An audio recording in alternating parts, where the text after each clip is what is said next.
Hello, I'm Miguel DeLeo, and welcome to another episode of Sports Playback, the show that brings you the best highlights, scores, and matchups from Lawndale, Lawndale, and Hawthorne. Let's dive in because we have a packed show for you today as we get you ready for Week 10 action, and we will preview the playoffs. First up, let's take a look back at last week's results. The losing Olympians played host as they welcomed to Olympian Field the unruly North Torrance Saxons. This was a game that was a thriller as Losinger took the game to halftime all tied up at 14-14, but in the second half the Saxons picked up their game and squeaked by the Olympians, winning 35-20. Next up, Lawndale at El Segundo for the Battle of the Ocean League supremacy. Let's check out the highlights. After El Segundo fumbled, Lawndale with the ball. Murray hands off to Austin Manigo, and he bulldozes in the end zone for a Cardinals touchdown. Manigo in his first game back since the shoulder injury puts up Lawndale 7-0. The Eagles looking to answer no bar with the handoff to Miguel Wagner-Bagwes, who runs it in with a 2-yard touchdown, tying the game up at 7 apiece in the first quarter. We pick it up in the second quarter, Eagles up 14-7. Murray hands off to number 7, Austin Manigo, who once again ties it up 14-14 with a 3-yard touchdown run. Eagles turn on offense. Lars Newbar drops back and throws a bomb right in the end zone. Who else but number 3, Miguel Wagner-Bagwes. Touchdown, Eagles. They lead 21-14 at the half. In the third quarter, Eagles clicking on offense. Newbar hands off to Wagner-Bagwes, and he is shifty right through the defense. Touchdown, Eagles, a 29-yard run. Fast forward in the fourth quarter, Lawndale looking for a comeback. On third down, Murray with a reverse handoff to Jalen Walker, and he is stopped short of the goal line. Fourth down coming up. One last shot for the Cardinals. The crowd was hyped and on their feet. Murray looks to throw, intended for B.J. Perkinson, but his pass is deflected, and the Eagles get the ball back and would score one more time, winning this one 35-14. With the win, El Segundo takes first place in the Ocean League. The atmosphere was electric last Thursday night, and both teams showed up to play. In the end, El Segundo continued their magical season, remaining undefeated. I caught up with Coach Mathieson after the game to get his thoughts on this matchup. Just play football. We came out here tonight. We took some gambles. We weren't quite prepared, and you know when sometimes you gamble, you lose. So we just got to play good fundamental football next week. Do what we do best, and then we shouldn't have any issues.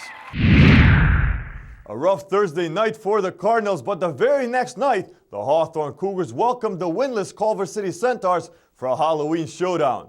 Was it trick or treat for the Cougars? Let's find out. The ghost of last year's past looked to haunt Hawthorne as Culver City didn't bring any treats. Polk Anthony with the quarterback keeper runs it in and gets a push from his team right into the end zone for a Culver City touchdown. They lead 7-0. The Centaurs on offense once again. Anthony drops back, tosses a screen pass to Donovan Davis, who catches it and then escapes from an ankle tackle and makes his way into the end zone. Touchdown, Culver City. They are up 14-0, shocking everyone in attendance. Hawthorne forcing Culver City to punt on fourth down, but a bad snap goes all the way into the end zone. The punter kicks the ball out of the end zone, and that is a penalty. That results in a safety, putting Hawthorne on the board, but still down 14-2. We pick it up in the fourth quarter now. Hawthorne down 35-2. Jacobo out of the shotgun looks to throw in the end zone and connects with Paris McDaniel, who makes a great catch and scores the only touchdown on the night for Hawthorne. The Cougars would also convert on the 2-point conversion, but would go on to lose this one 35-10 on Halloween night. It was a spooky night for the Hawthorne Cougars as they treated Culver City to their first win of the year. The young Cougars were outmatched in this one, but Coach Pasinger remains optimistic. Sebastian Spencer caught up with Coach after the game. You just keep talking to him, motivate him about playoffs opportunities and stuff. A tough loss for Hawthorne last week. Now, before we get you set for Week 10 action, let's check out the playoff scenario. Losinger is 0-4 in league and is out of playoff contention. In the Ocean League, the Lawndale Cardinals are well into the playoffs as they are 3-1 and tied for second with Santa Monica. If Lawndale wins, they are in. Hawthorne is currently tied for third in league and unfortunately cannot qualify for the playoffs. All right, it's time to preview this week's matchups, and we have another great lineup. First up, the 3-6 Losinger Olympians are staying home again this week as they welcome the 2-7 Centennial Apaches to Olympian Field. Both teams are at the bottom of the Pioneer League with 0-4 records, and both teams will look to end the regular season on a high note. Now, this week's Game of the Week features a crosstown rivalry as two of our teams go into battle against each other. The 3-6 Hawthorne Cougars made their short trip to Lawndale to take on the 5-4 Cardinals. Hawthorne's coming off a loss to Culver City that I'm sure they want to forget. Last week, Pierce McDaniel caught a touchdown pass late in the game for the only Cougars touchdown of the night. He needs to show up big tonight as he prepares to play his final game in his high school career. The Lawndale Cardinals are also looking to bounce back as they will have to benefit from the home crowd cheering them. The Cardinals' Austin Manigo is back and healthy, and in his first game last week had 2 rushing touchdowns. Tonight, look for Manigo and Murray to play huge roles. All right, I'm done talking. I want to see some football. I'll be joining the guys on the field in just a little bit. So, for the Sports Playback crew, I'm Miguel DeLiu. Guys, take it away. All right, thank you very much, Egidio, and welcome to the Cardinal Nest on the campus of Lawndale High School. One team is in the playoff hunt, the other one is trying to be the spoiler. That's the Hawthorne Cougars, who have come across town in our third game of the crosstown rivalries. Good evening, everybody. Along with Karen Bright, I'm Lou Stowers. Rufus Washington will be along in a moment. And Karen, what about the Hawthorne Cougars? I talked to Coach Pasinger just a few minutes ago, and he said right now the playoffs are a long shot. He's missing a lot of guys due to injury. So right now they're going to try to have fun tonight and try to make it as hard for the home team as possible. That's right, and the Lawndale Cardinals with quarterback Chris Murray having a pretty decent game against El Segundo in a similar loss because the Cougars lost 35-10, and then the Cardinals lost 35-14, and so similar losses. So these two teams should be ready to go against each other tonight. Should be a good game tonight. Should be a pretty tight game tonight. So. Austin Manigo has a little bit of a banged-up shoulder. He'll get limited use, especially on passing downs, but we should see a lot of passing, especially if Chris Murray has his confidence. Playoffs implications for the Cardinals as they're 3-1. The Cougars are 1-3 in Ocean League action, and this is going to be a great crosstown rivalry. A lot of heads are going to be knocking tonight. Yep. We'll be back with the kickoff right after this.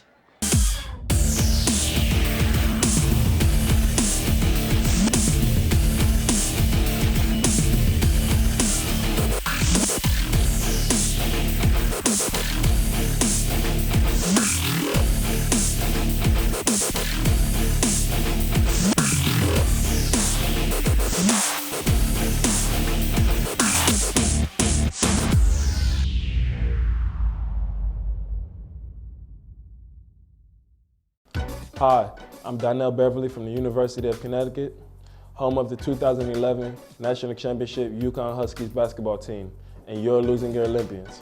Beverly around the back, follow a jumper, good, beautiful shot.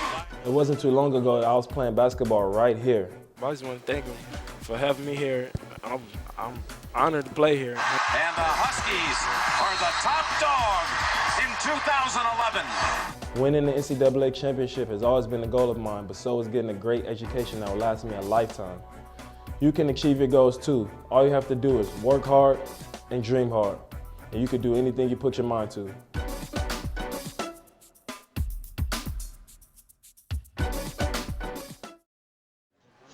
Back here at the Nest, along with Rufus Washington, I'm Lou Stowers. On the field, it's Egidio DeLiu and Karen Bright. And Rufus, this is going to be an interesting game, especially with similar games played, different teams. The Cardinals lost at El Segundo, and the final score there was 35-14.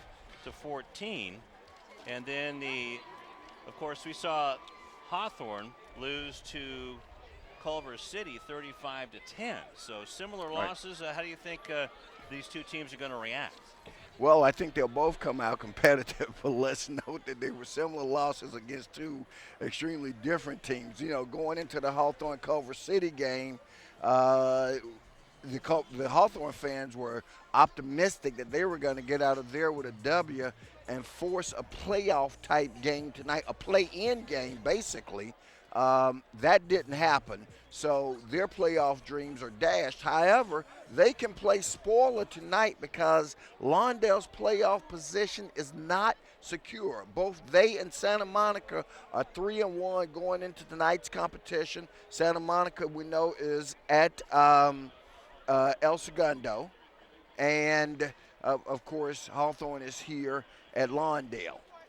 A Lawndale loss would certainly hurt their playoff chances. Wouldn't end them, but it would hurt them.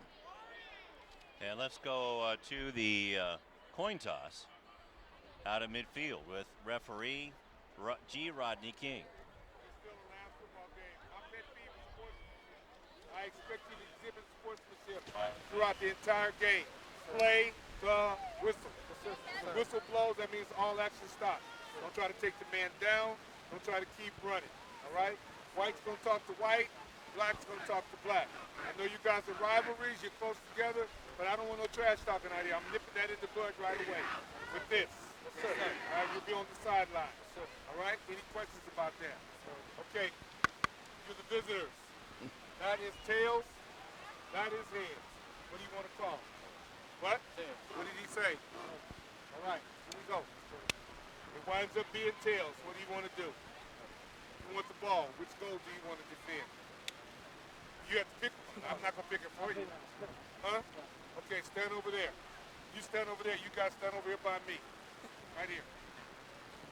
Okay, Hawthorne is what the toss. They're going to be seen. Gentlemen, shake hands with him and have a good day. All right, so there you saw it.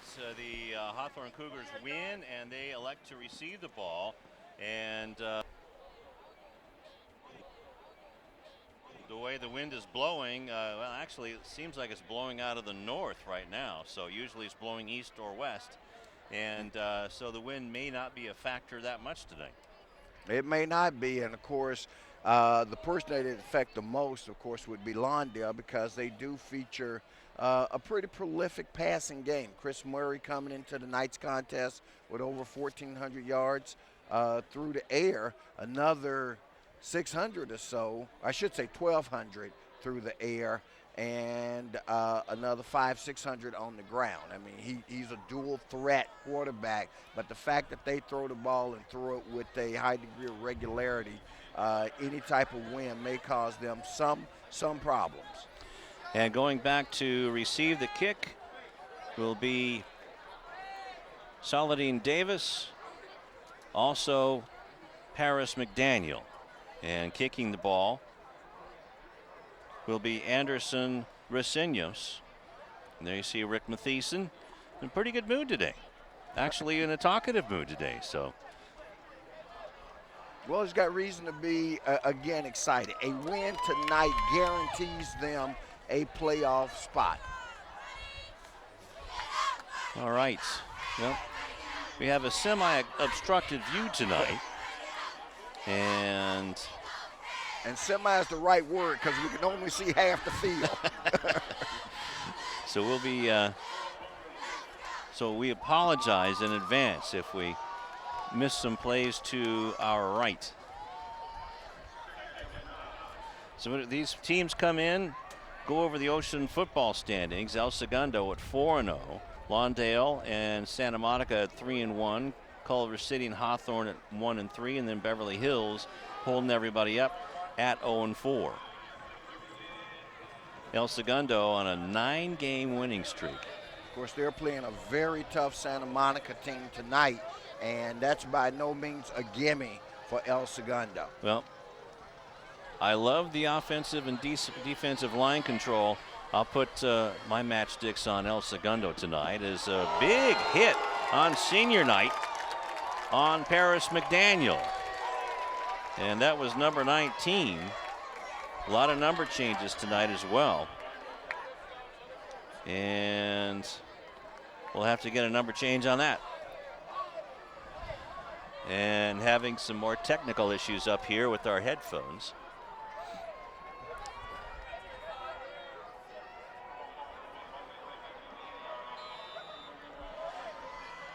All right, so it'll be 1st and 10 from the 20-yard line.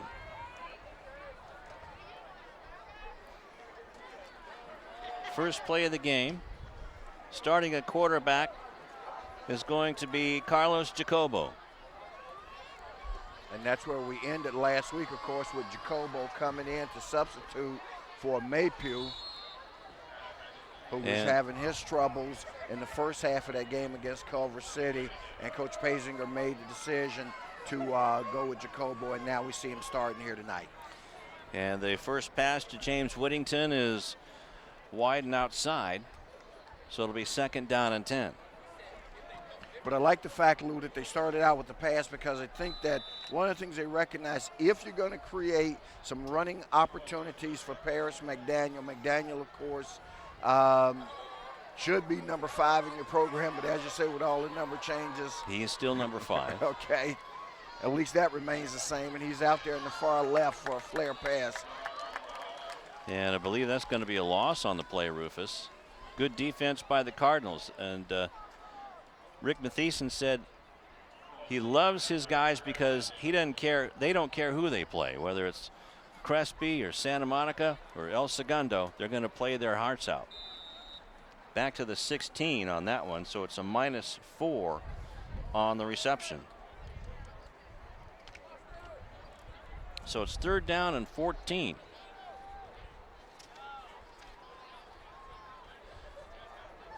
Maypew is the receiver, split out to the near side.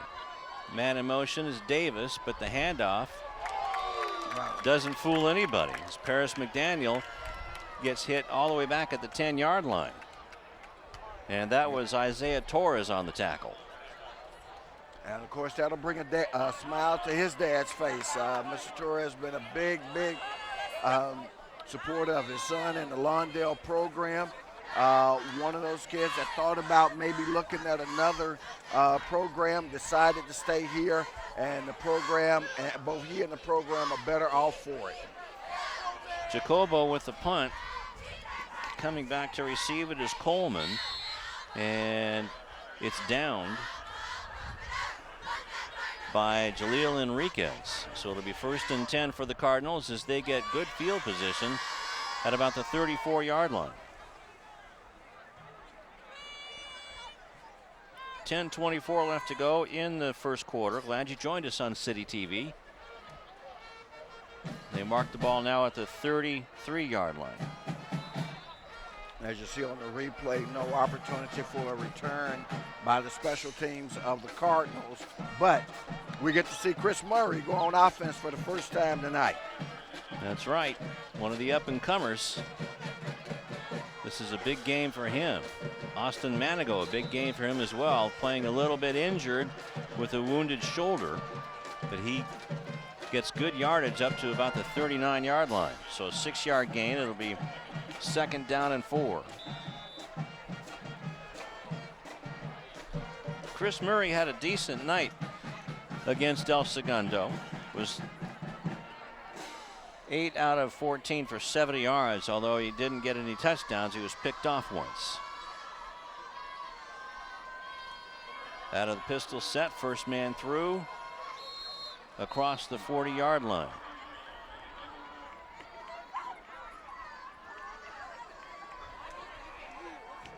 Aaron Kiefer, who is also going to be starting at middle linebacker tonight as well.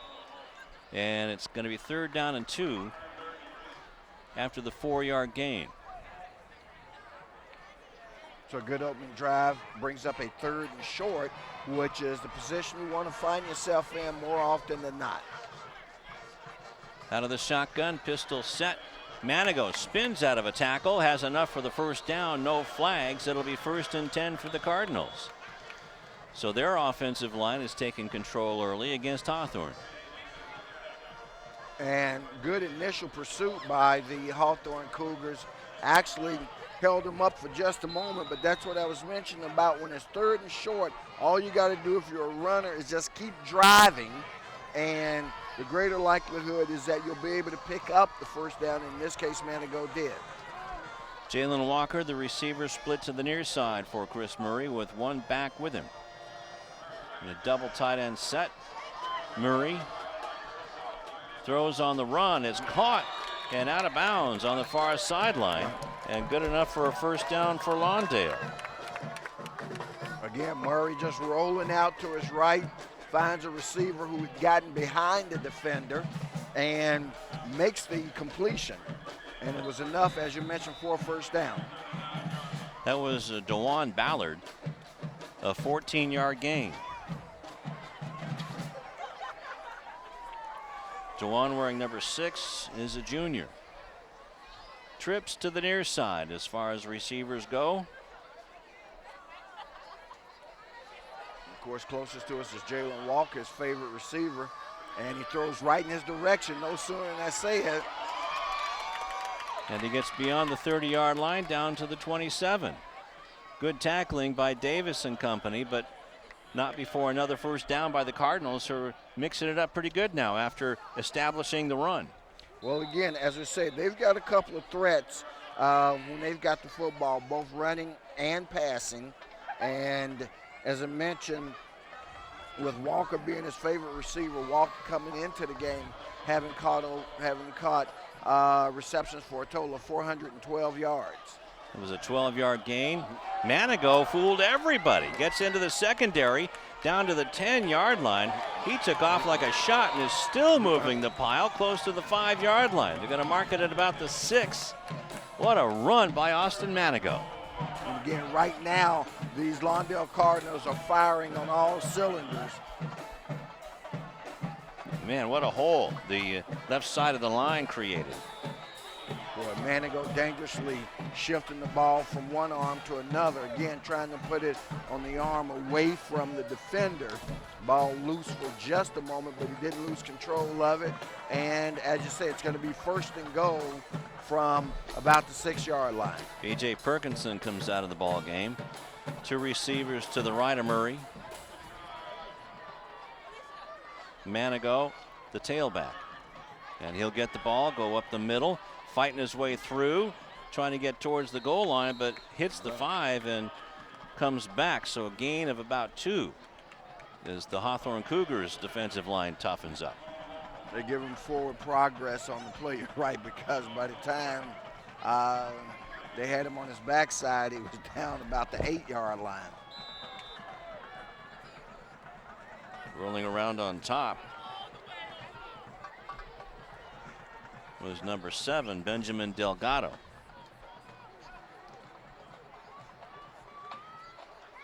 Murray, in a misdirection, hands it off, and good pursuit by the Cougar defense, even though Kiefer gets inside the 5. Boy, he got down to about the 2. They're going to give him a lot of forward progress, and that's going to make it. Let's see, this is where we have to look. It should be a 3rd and short, actually. Mark Chisholm with the tackle.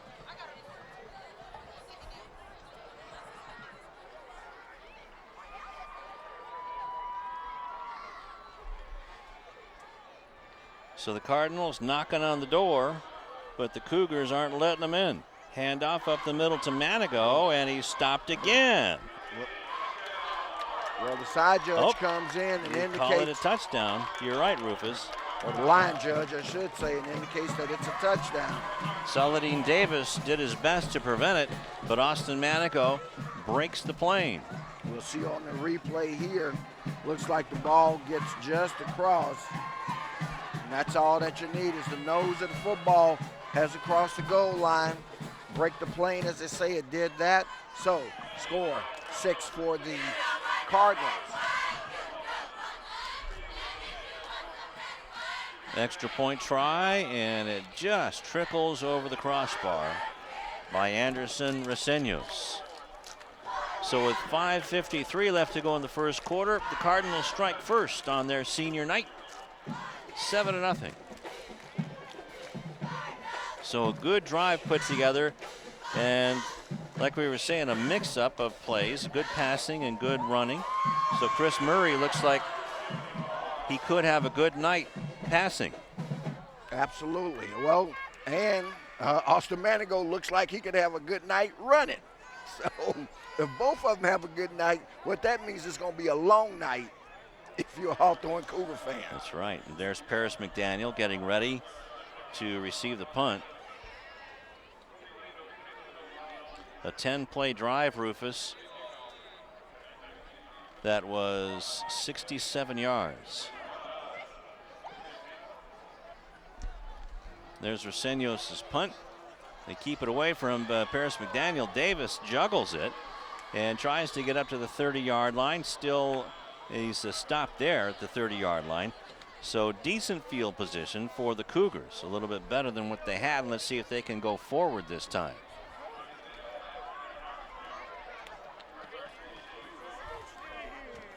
.547 left in the first quarter.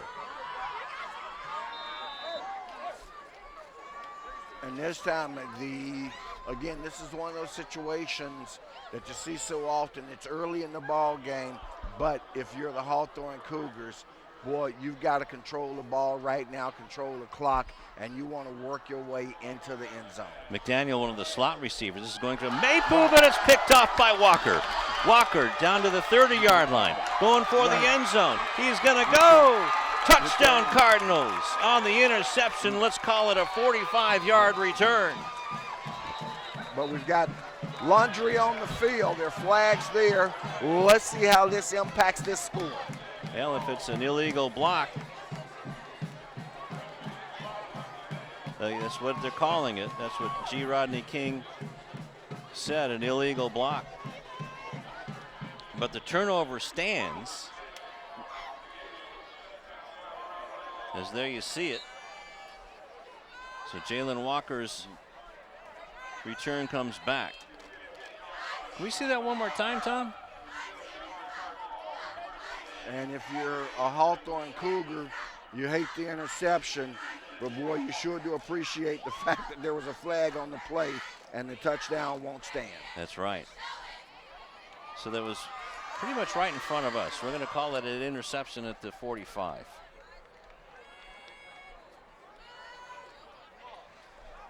So the penalty, first penalty of the game, goes to the Cardinals. And that'll nullify the touchdown, and it'll be 1st and 10 for the Cardinals.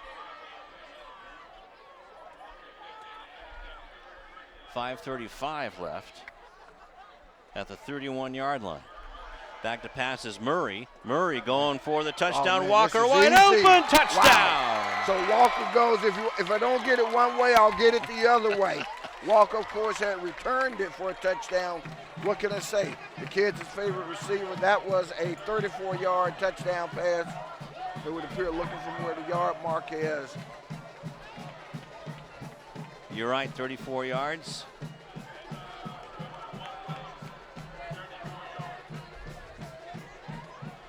Scoreboard had it marked at the 31, but they have the same sight problems we have. Roseños tacks on the extra point, so with 5:29 left to go in the first quarter, it is 14-0. Lawndale flying high over the Cougars. And this is exactly what I was speaking of just a moment ago when I talked about the fact that if you're Hawthorne, that last drive, you really needed to control the ball. Boy, on the first play from scrimmage, they turn it over with the interception by Walker. He returns it for the touchdown. Flag on the play. Touchdown gets called back. Murray says, you know what? That one was yours. I'll give it to you anyway. Goes back, hits him downfield in the end zone. Not a Cougar within 5 yards of it. Well, you got to love the play call by Rick Mathieson to just go for it. Paris McDaniel picks it up at about the 15-yard line, waiting for some blocking, and is dropped immediately at the 30-yard line. And making the tackle is number 45, who is not on any of my lists, whether it's an old list or a new list. Right. Now, we'll explain that, Rufus. Now, the Cardinals are wearing black on senior night. The players, Coach Rick Mathieson said, maybe it's Malik Jordan. that would have been the Cardinal tackler. Oh, you're right. My bad. That's okay. We're confused. There There's been you go. changes on both sides. But Malik plays for Hawthorne. There you go. But the Cardinal players wanted to wear black. The JV players usually wear black, the black uniforms. but they insisted, and so Mathieson said, let's do it. And then when they tried to get the numbers that coincided with the players were torn. So they had to use what they had to. And it may not be the right size. I mean, number 24 on the varsity may be a different size than number 24 on the JV or 51 or whatever it may be. I thought they were a one-size-fits-all now. Well, then it has to be a pretty large size then. Well, we have some sort of timeout going on over on the Hawthorne sideline. And while we got that, Lou, I don't know if you guys covered the story that appeared in Max Prep, and I'm sure it was in the news, about the Hawthorne assistant coach Sione Gutierrez. Yeah, Coach Pasinger did tell us about that, yeah, and I think Karen Bright might tell us, but go ahead. Okay, all right. Let's go down to Karen. Speaking of Karen. Lou Rufus, he's already made his mark on the scoreboard, but we're going to be seeing a lot less of Austin Manigo on the field tonight. I talked to Coach Mathieson before the game, and he said his shoulder is still bothering him, so they're going to try to rest him as much as possible, especially on the pass rush. So we'll be seeing mostly offense from Manigo tonight, and he'll rest up on the defense. Guys, back to you. So why don't you tell us the story about the assistant coach? Okay. Well, again, their assistant coach, Sione Gutierrez, who's in his first year here. He and his family, he's got a daughter that has a terminal illness, as it was reported. Her condition, and we'll talk about that in a moment, is called late infantile Batten disease. And he's a great guy. His family has had some financial challenges. The Ellen DeGeneres Show awarded them a passenger van because they only had a little truck that was prone to breaking down. And in addition, Shutterfly, the picture service, the online photo service, also gave them $20,000. And listen to this, the whole team showed up for the Ellen Show live in the studio when the Gutierrez family received the generosity of Ellen DeGeneres and Shutterfly, as I said, the online picture service. I think Ellen just got some new viewers, that's for sure. Jacobo hands the ball off. This one goes to Benjamin Delgado back in the lineup and gets close to the 40-yard line. That's where they needed to go. So the spot of this ball is very important. So good on the Ellen Show and Shutterfly and whoever manufactured that van. And just for the entire Hawthorne football program and the Hawthorne family for supporting Coach Gutierrez, and something that I know that touches any and all of us anytime we hear about a child who's dealing with a very difficult illness. Paris McDaniel busts through and still going. McDaniel gets the first down all the way into Lawndale territory, finally wrestled down, but it's a big play for McDaniel and the Cougars, their biggest play of the night. Biggest play of the night, and the kind of plays they're going to need in order to stay competitive in this ball game. If you look at it realistically, I think they've got a chance to be competitive. Whether they have a chance to win remains to be seen. But what they don't want to do, and what they haven't done, is give up early. They're still fighting. Let's see if they can put some points up on the board. So a 25-yard gain for Paris McDaniel. Carlos Jacobo under center. They hand the ball off to Paris again, but this time he's straightened up and really driven back by Lawndale. Driven back. That's number 15, Darius Flowers, all the way back to the 45, and let's see where the forward progress is. They're going to give him a no gain. Right.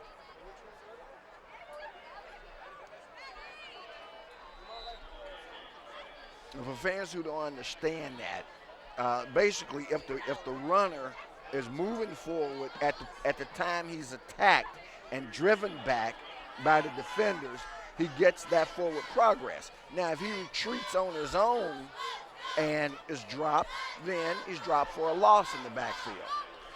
And McDaniel is the second receiver on the right-hand side. Murray looking, oh, look out, he's going to get sacked. Making the play is Anthony Gray. And that's a 10-yard loss. And you mentioned Anthony Gray, and of course, well, when you look at the Ocean League stats, I should say. Anthony Gray is right there with six sacks coming into tonight's contest. And if he got another one there, give him 7 on the season, which puts him up in the top 5 in the Ocean League.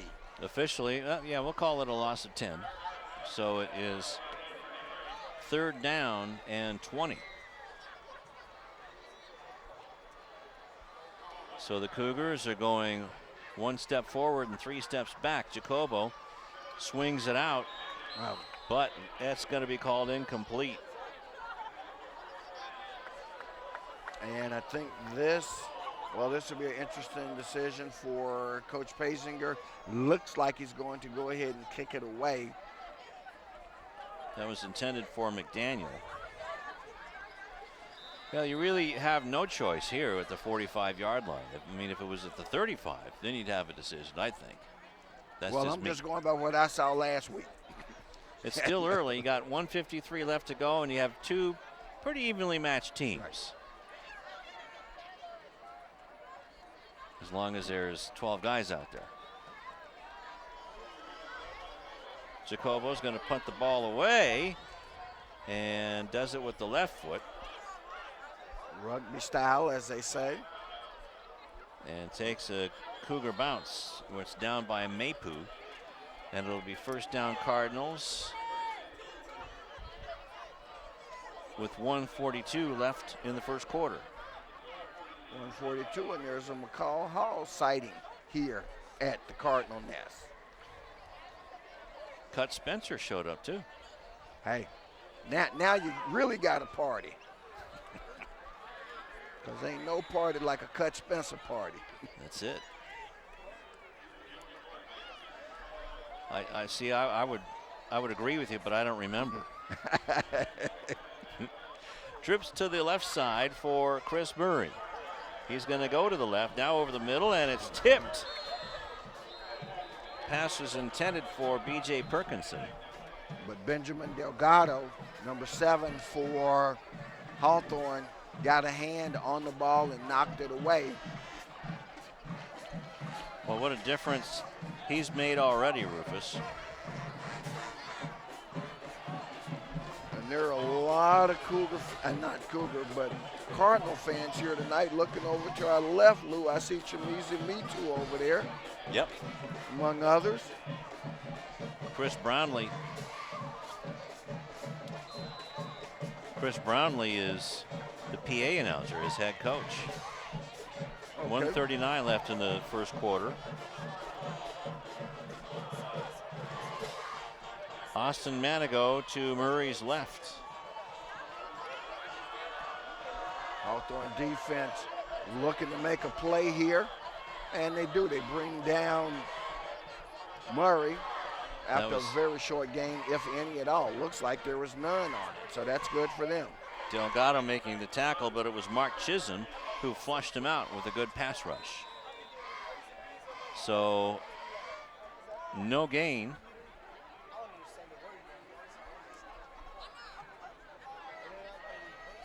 So it's still 3rd down and 10. Maybe a loss of about a foot. But still a big 3rd down for both teams. Walker split to the near side. Trips to the right of Chris Murray with Austin Manigo with him. And he's blitzed Murray. Here he goes. Murray looks like he's got the 1st down and is swarmed. Well, the question is, did he give it up? I think you're right. He had at one point. It's hard for us to see, but I see the mechanic by the officials, and they indicate that it's 4th down, and they mark it at 4th and about 1.5 yards. You see him spinning there, and he came back. So it's 4th down and 2 after the 8-yard gain. And a timeout being taken on the field. And that'll give Coach Mathieson a chance to make a decision. And obviously they're pondering going for it. Just as you said on the last play, I don't think they will, considering the fact that the ball's not even spotted at their 30-yard line. Looks like they're at about there the they 28. come. Murray's coming out with Manigo. And actually from the spot of the ball, looking at it from this side, it's spotted right at the 25-yard line. Well, they have to get to the 28.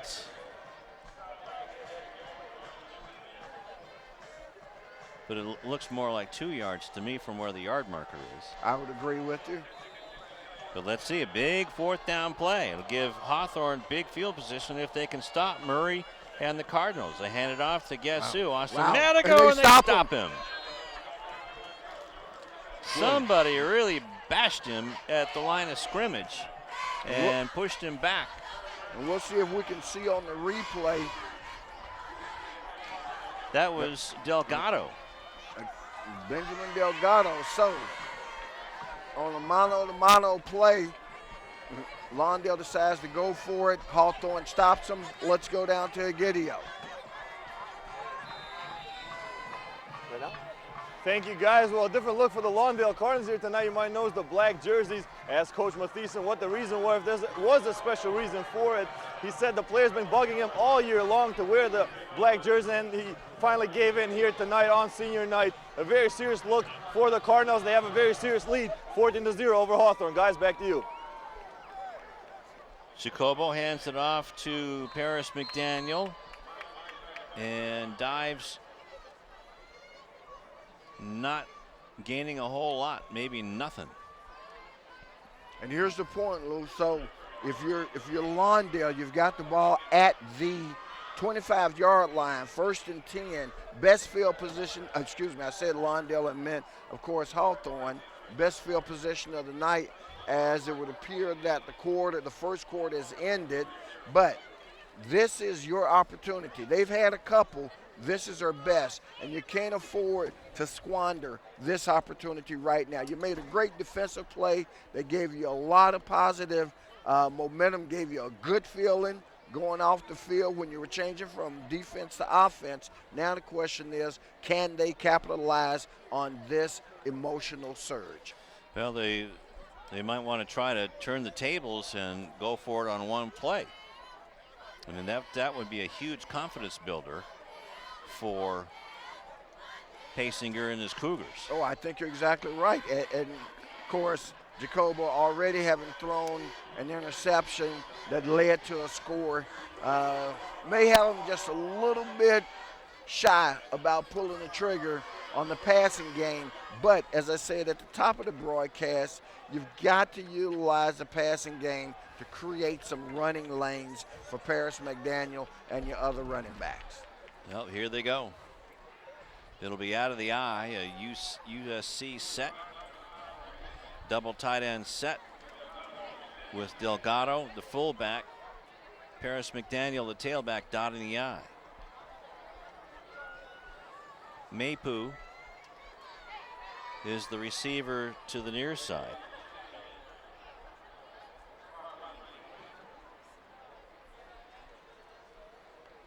And what appears to be a running formation.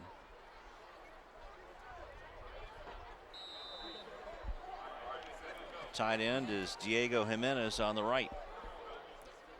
Handoff to McDaniel, being chased down and stopped at the 30-yard line. They're attempting to set up blocking for McDaniel. I think he runs best rather than east to west, north and south. And by that, and of course, obviously, in order to gain yards, you got to go north and south. But basically, between the tackles is where you want to see him running. But, you know, they've got him running to the outside, and Lawndale is saying nothing doing, and now you've got another timeout being taken. Is that their second? I believe it is, and this timeout was taken by the Hawthorne Cougars. And the last tackle was made by Darius Flowers. There's a Spirit squad getting it going. So we heard that Chimizia signed the letter of intent. Of course, the critical piece of information we didn't get was where he was signing it to. That's right. You know? Well, he's signing a letter. That's okay. important. So we can report. All right. We have incontrovertible documentation That's that right. on Our Wednesday, sources say. our sources have indicated to us that Chamizi Metu will sign a letter of intent. That's the only right. thing is these great sources don't know where it's going to be to. Hey, well, we'll find out. We'll stay tuned. Right. Same Cardinal channel.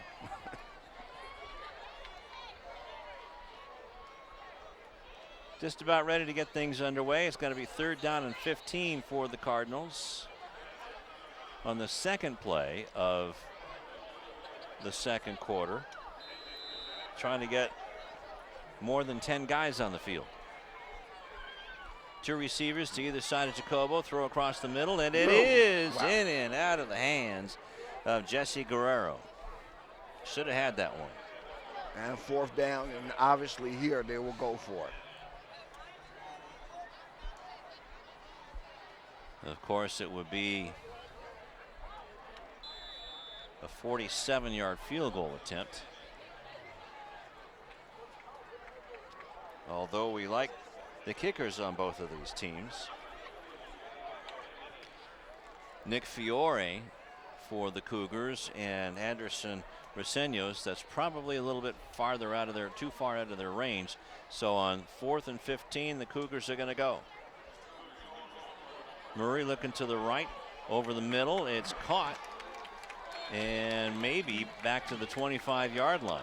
Will be short of the necessary yardage for the 1st down. So the Cougars are unable to capitalize after the big defensive stand on 4th and short down at the other end of the field. We changed sides at the quarter break, and we're going into the end zone to our left, but either way, they come up short.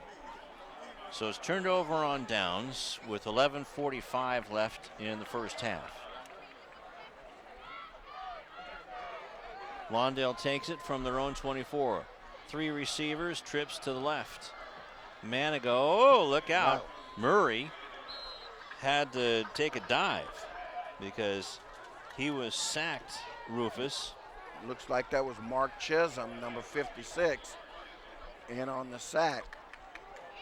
So this Hawthorne defense doing their part here in the early going to keep their team close.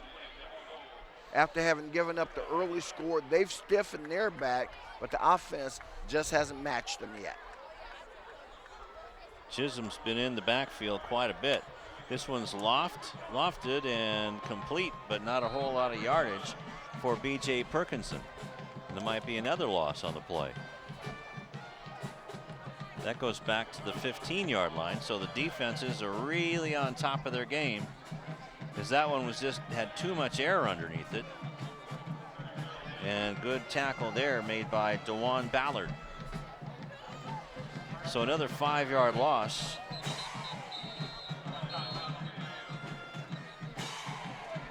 Now we've got another stoppage of play. And this time it's a timeout being taken by the Lawndale Cardinals. And Lou, I'm told, I just got another report from our sources. They say they can confirm that Chamizi is signing a letter of intent to go to college. Okay. I'm All just right. giving it to you as I get it, but I mean, you know. I appreciate that. He is going to go to college. That's the good news. Where, that'll be secondary. That's still to be determined. Our sources are going back to get some more information. Now let me see. You would think that when they go get it the first time, they'd ask for everything they need. But No, yeah, not on City TV. We get it in bits and pieces. Our cracked up news staff. Out of the shotgun, Murray going down the sideline, lofts it up, in and out of the hands of number 3, Eric Willis. And boy, as much as I want to give Drew Land some credit on that, I think that was as much Willis couldn't handle it. Lands, if you watch the replay, really has no idea where the ball is. And Willis, the receiver, just could not come down with it. So it's 4th down and about 19 with 10:32 left in the first half. And Coach Mathieson decides not to test that Cougar defense again. Murray. McDaniel looking to try to, okay, couldn't get it where he had a return opportunity. Boy, would have been nice to see him get his hands on it. That's right, but took the safe way out, and not bad with a 14-0 lead. They still get it in decent field position at about the 32-yard line.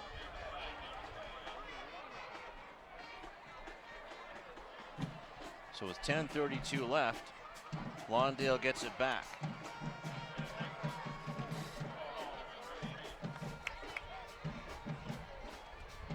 Or check that. Hawthorne gets it back. Right. See, now I'm confused. Right. And that's not a far drive. Well, it's So going let to me be get- Hawthorne's ball, though. Just as you say, at the 32-yard line.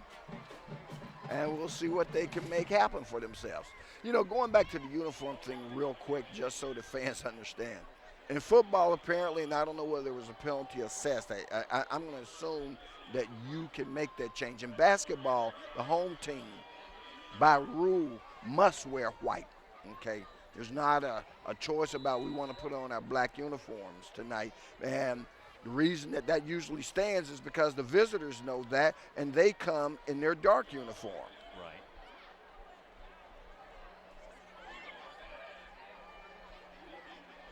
So now, Don't you think our camera guy bears a striking resemblance to Coach Mathieson? yes, he does. Chucky. I have no idea. I know. I'm just standing here trying to do play-by-play, Director Tom. There we go. We're getting something. So maybe we need a tech to come and look at it. Sorry. Bring something with you when you come, or don't come at all. Bring 20 preferably. It's probably just a connection snafu. If you can bring Jose's gift with you, I would appreciate that.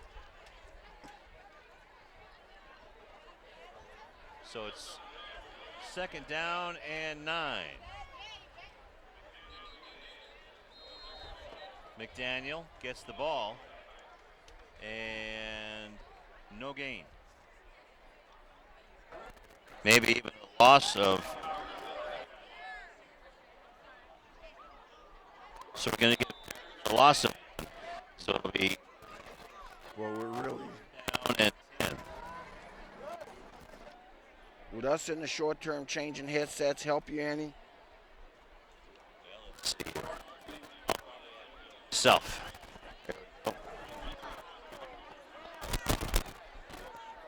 Okay, so 3rd down and 10.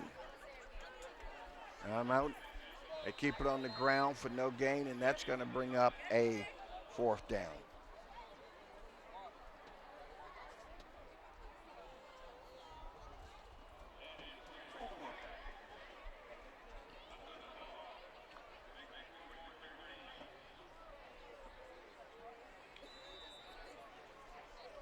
So Hawthorne unable to accomplish anything on that set of downs. In fact, they ended up having lost about 2 on the play, makes it a 4th and 12. So they're now going to punt it away.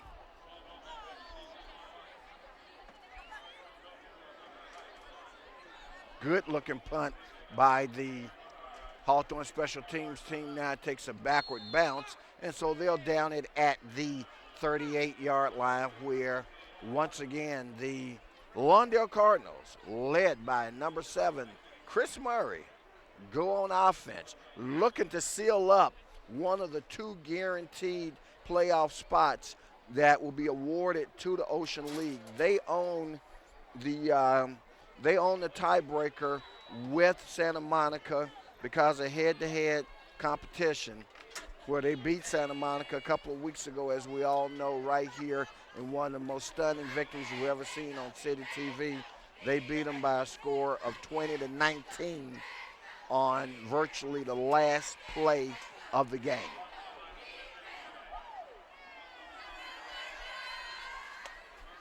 So Murray gets his troops in order. He's got trips to the right.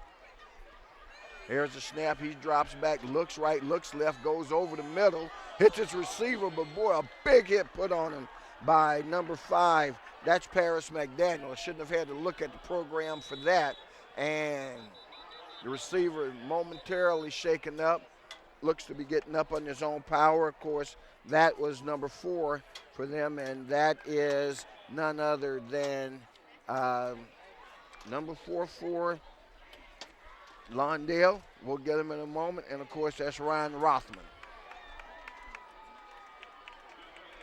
Rothman comes out. We're looking at him here on the sideline. We can see him. He's not in your picture. Still just a little bit shaken up. So now it's going to be 2nd down and 10 for the Lawndale Cardinals. Ball spotted at the 38-yard line. Another good rush, boy. They get a hand on him. However, hits his receiver in the flat. That's number 5, and he's going to go all the way. That's Torres. Touchdown. Touchdown for Salileo. Isaiah Torres goes by Isaiah. That's what we'll call him. And, boy, when you talk about being a senior and it being senior night and your last regular season game at home, no flags on the field. Touchdown for the Cardinals. Touchdown. Torres, 63 yards on the play from Murray to Torres. You see on the replay there, boy, I mean, there's not even a Cougar in the frame.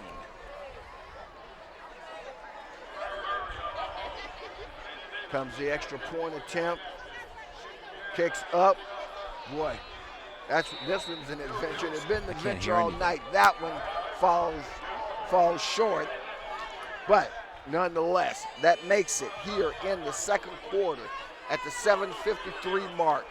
The Lawndale Cardinals lead the Hawthorne Cougars by a margin of 20-0, courtesy of 2 touchdown passes by Chris Murray and a rushing touchdown 1-2 by Austin Manigo. Let's go down to McCall Hall.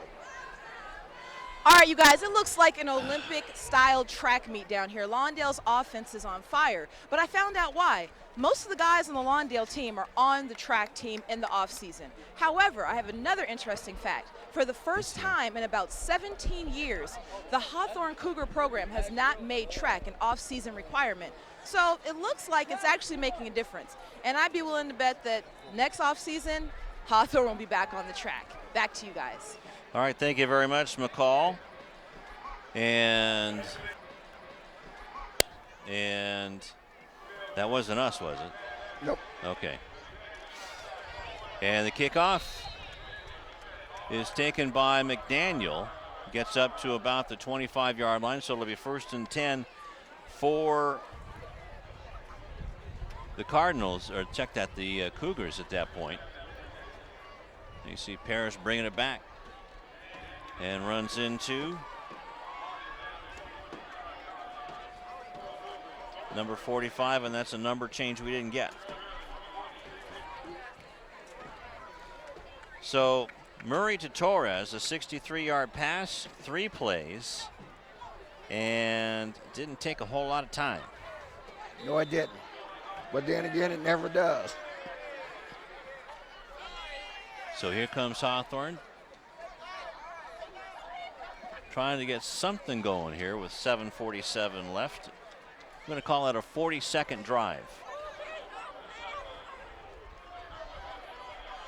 And the ball was in and out of the hands of the intended receiver, Jesse Guerrero. And another good defensive play by Lawndale. And that was Kristen Coleman on the defense. So that's what, about the 3rd or 4th drop pass by Hawthorne tonight? About the 3rd or 4th, but the Cardinal defenders are making good legal contact on the plays, which are forcing some of those drops. That is true. So it's 2nd down and 10 from the 25 for Jacobo. Throws it, and it's going to be picked off by Jalen Walker, I believe, and Walker is going to go into the end zone for a touchdown. That's number 1, actually. That's Brandon Ephraim. Wow. So we're going to call that about a 35-yard return. Looked like it was right at about. Right. It was at that first marker, so. That would have been the 35.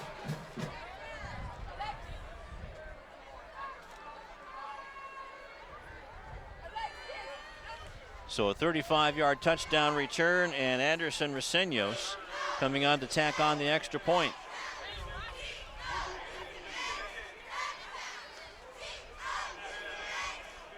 And gets this one high and through. So with 7:34 left to go in the first half, it's 27-0 in favor of the Cardinals. And there is Anderson, the junior kicker. And that Cougars were really in there close, Rufus, as they've been doing a good job getting off the ball. But it's 27-0. Here's the play, and it was tipped, I believe. Yeah, it was the old tip drill. Tipped up, and as you said, Ephraim comes down with it and walks into the end zone.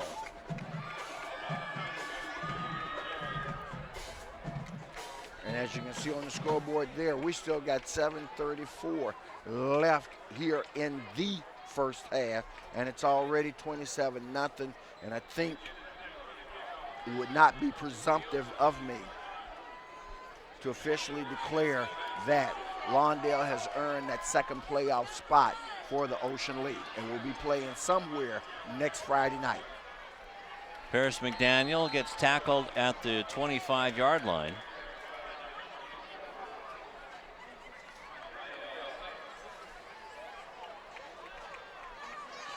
And it'll be 1st and 10 for the Cougars again at the 25-yard line with 7:28 left in the first half. And if you're the Cougars, what you got to do is just keep chopping, keep fighting, keep trying to do the right thing, keep it respectable, keep yourself in the game, and give yourself a chance. So 2 interceptions on the night for Murray. He just has 1 completion out of 9 attempts. And a lot of drop balls, but you say, Rufus, like you said, that's given assist to the Lawndale defense. He's going deep downfield, and that could be another pickoff just out of the hands of Ephraim again. Intended receiver out there. Diego Jimenez is one of the receivers out there. Tough sledding for Jacobo, and I believe that's Jacobo at quarterback. I now see. Well, Mapu's in there as a receiver with 7:23 left. Right. And there is Jacobo, of course, at the quarter, as you see him walking his team up to the line of scrimmage. Beautiful full moon. Is it possible for a moon to be full 3 days in a row? Here comes a blitz. They pick it up.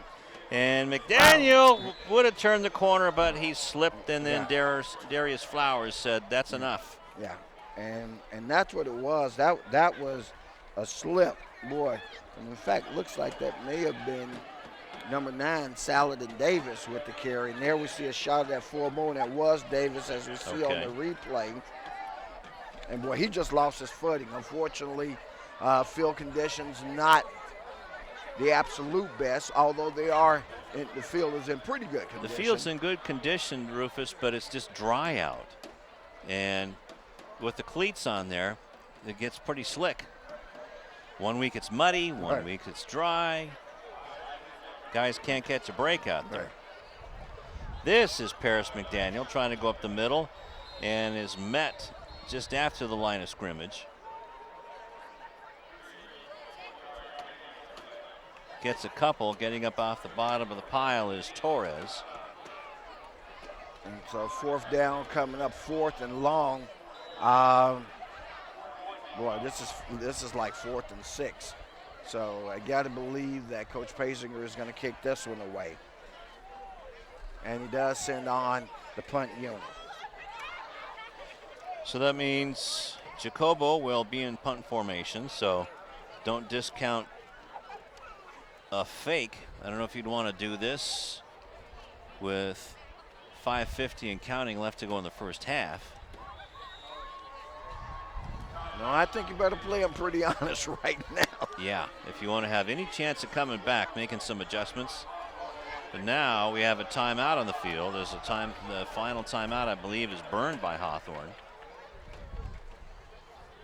So wait a minute. And you know what? The fans are going to get a load of a beautiful hat tonight. Is that another new brim? This is a recent acquisition, shall we say. And let's watch this slip. Now that was the previous play. We didn't see the slip. It's going to be a Louis smackdown in the truck. But then I don't know. You know, Louis likes that stuff. Yeah. I wouldn't. I just leave him alone. Right. He doesn't like being ignored. That's a dangerous thing to ignore Louis. Hey, well, you got that right. You have to know where he is at all time. Our version of the Roadrunner. So time about to be called back in, and it does appear that the Cougars are going to go for it on 4th and a long 5, possibly 6. Now they've got a punter back deep. Snap is high. There's no return. No rush put on the kicker, and the ball's going to go out of bounds. Looks like at about the 35-yard line. Referee still walking up close to the 40. Now he's past the 40, still walking. Okay. That's always one of my favorite things when the ball goes out of bounds. You want to see where the guys start? I've seen some guys, they start walking and walking. It's like they forget, and they're just walking up the field. Say, wait, you got a hot dog or what? Right. So he walks out to about the 40. He's past the 40.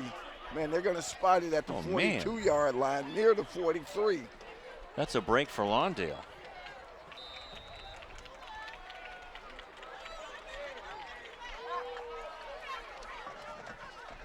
So Chris Murray and the Cardinals have a short field.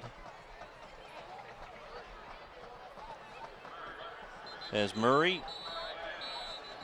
somebody was moving all over the place. It might have been the running back that took off early. Well, it's definitely against Hawthorne as signaled by the referee, G. Rodney King. Aaron Kiefer might have left too soon. You know, as I look at this Lawndale squad, and Coach Mathieson over the last several years has done an obviously an excellent job in building this program. One of the things as they go on and as they want to stomp with the big dogs, they're going to have to get more depth on their team. Right now, you look, they probably have maybe 35 guys dressed, and that's being generous. Pitch to Manigo, gets out of a tackle, gets up to the original line of scrimmage, and crosses the 50-yard line. Tackle by number 4, Jaleel Enriquez and Saladin Davis. But a good run by Austin Manigo down to the 49-yard line of Hawthorne. Trying to make it a 3rd and short, very short.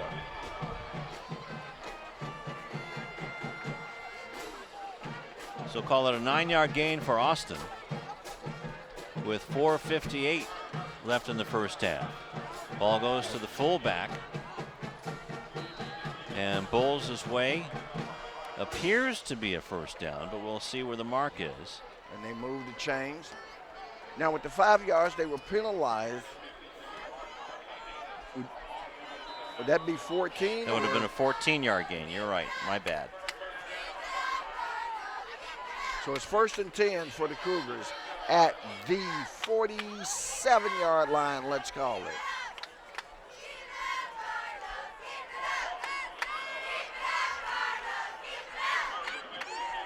Wow, Murray just slipped the tackle. Now we've got a flag over on this side. Although Murray picks up a huge gain going down the left side of the field, down inside the 30. I think it's going to come back on a holding call, what probably will be a holding call against Lawndale. And after we get the call, we'll go down to Sebastian Spencer. There's G. Rodney King.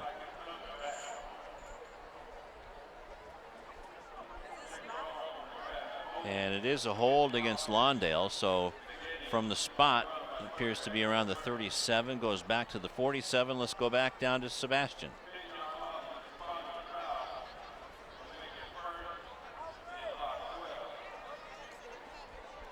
Or we got a replay, or where are we going, fellas? Okay.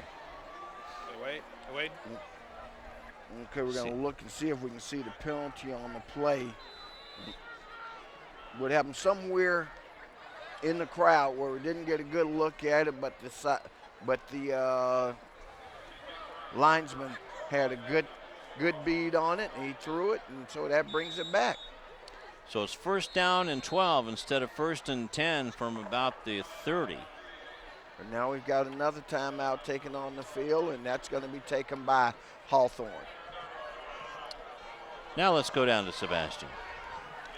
You know, guys, 2 weeks against El Segundo, a lot of key players for Hawthorne got injured in that game. One of those happened to be Jordan France, who's a senior. He's on the sideline right now. He was playing middle linebacker, and he was just telling me about practice this week and how a lot of the seniors just felt really bad and they've been down just because they know that this was supposed to be a good year for them with a lot of sophomores and juniors on the team as well. They wanted to show them that they could be a winning team for the seniors and the freshmen coming in as well. But he talked about Jamal Neal also, who got injured in that El Segundo game, said he is not here right now, but he is actually at home getting therapy as well as far as his knee injuries too. So Coach Paysinger talked about it as well. He just wanted to go out on a good note tonight. Know he's playing a tough Lawndale team. We'll see can they continue to do it if Paris McDaniel can carry this team by himself, guys. All right, thank you, Sebastian. As Murray goes back to pass on the play, lofts it up, and went off with a head of Cayenne Cooksey. Well, give Joseph Bradshaw some credit on that, as you see Coach Mathieson holding his head. But Bradshaw got a hand up that distracted him for just a moment. And that's the difference that I'm talking about on a play where the defender actually sees the ball and has a bead on it. And because of the fact that he did, just that momentary wave of the arm was enough to distract the intended receiver and create the drop. 2nd down and 12. Manigo mans it up and batters his way down to the 45-yard line, maybe the 44. After a stop on the play, Mishak Maggio doing the pancake. After a 4-yard gain. So it's a 3rd and long, which is a good situation for the Cougar defense that they've got this Lawndale Cardinal offense in. Murray doing it on his own, but then pitches it back to Manigo, and the Cougar defense stiffens up. But will the Cardinals go for it with 3:30 and clock running on 4th down?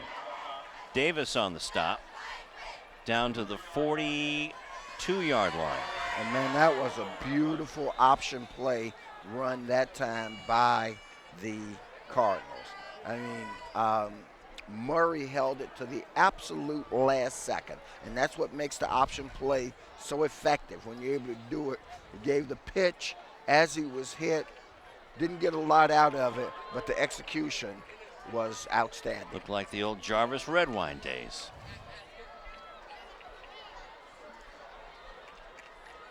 That's Oklahoma Sooner talk for those of you who don't know. He lives in Inglewood right now. The pass is complete to Rothman. And is that good enough for a 1st down to the 32-yard line on the 10-yard gain?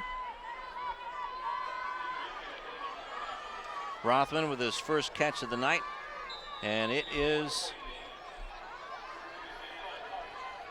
a good one. Now Rothman, you might remember, wasn't the hero of the game against Santa Monica, but he set up the last second touchdown after he caught the ball at about the 10-yard line. Santa Monica was called for roughing, and then Murray hit the hitch pass inside, and Manigo finds real estate tough going, but still squirts out with 2:08 clock running in the first half. Looks like they're going to say he was down a couple of yards back up the field. You're right. We saw him squirt out of the crowd at the end, but they're going to spot the ball about 3 yards back. Still give him a 4-yard gain, though. On defense. Well, actually, they were going to rest Austin on offense in passing situations. But, yeah, he's not playing defense tonight, I don't think. I haven't seen him, haven't called his name. And considering that the playoff spot is just about wrapped up, got to tell you, he's close to where you can shut him down for the night and really start to get him ready for next week. Because when you play next week, boy, the competition goes up another notch. So the ball now at about the 20-yard line. Austin Manigo again on the carry, and that is a first down carry.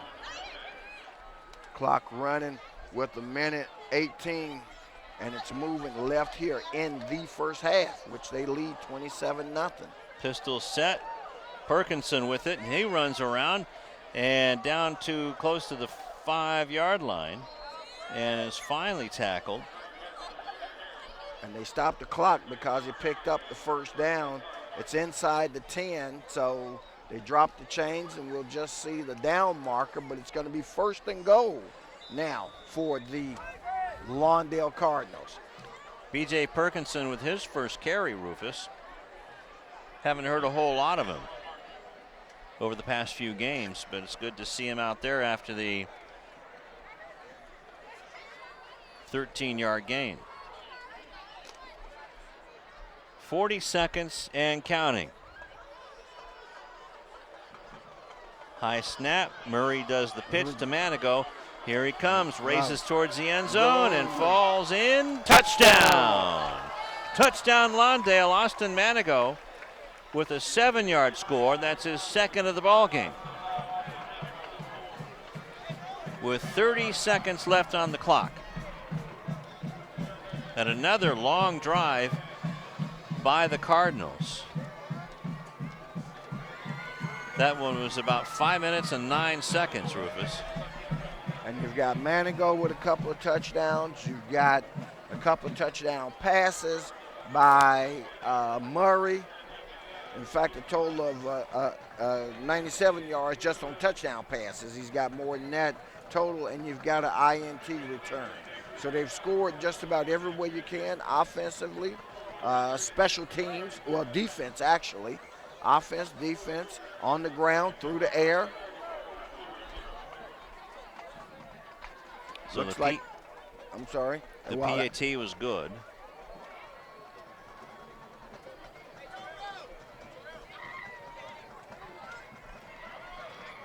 And stay tuned before the third quarter, right after the half, or right after the second quarter. We're going to have a coach's interview. So an 11-play drive, Rufus. And that was a 58-yard drive, 11 plays. And the Cougar students getting a head start on the hey, there's a food truck. Right. I should say the Cardinal fans getting a head start to the food truck.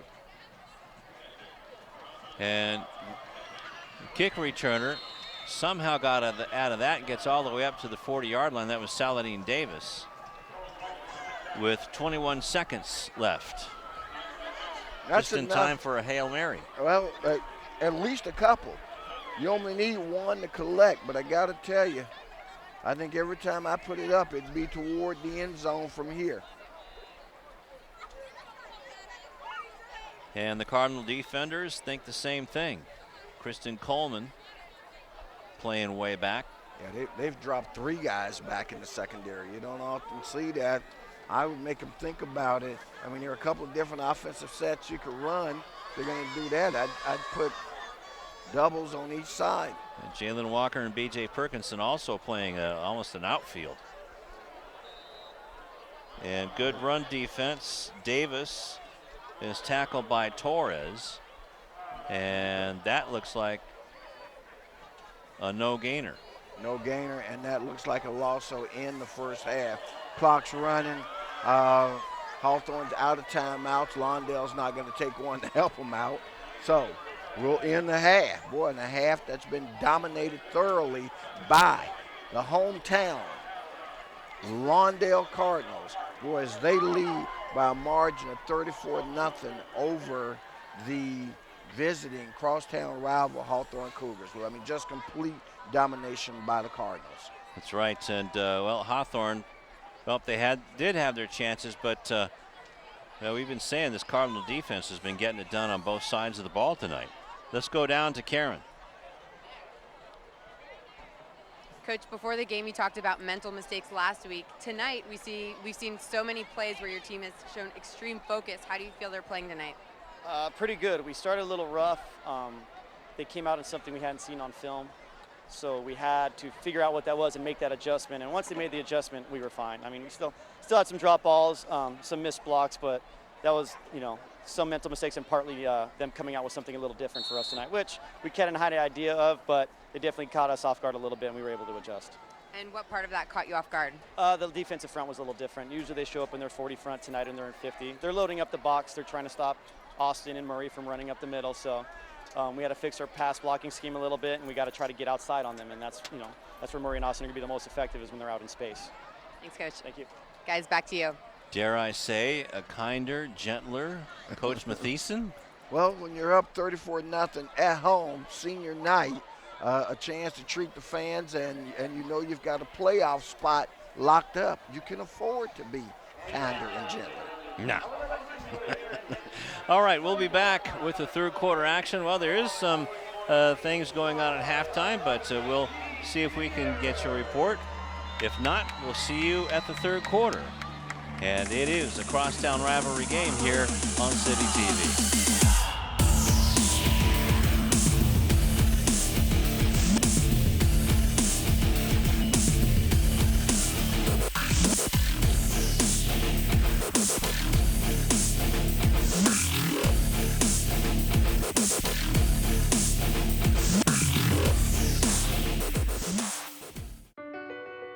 My life is full of statistics.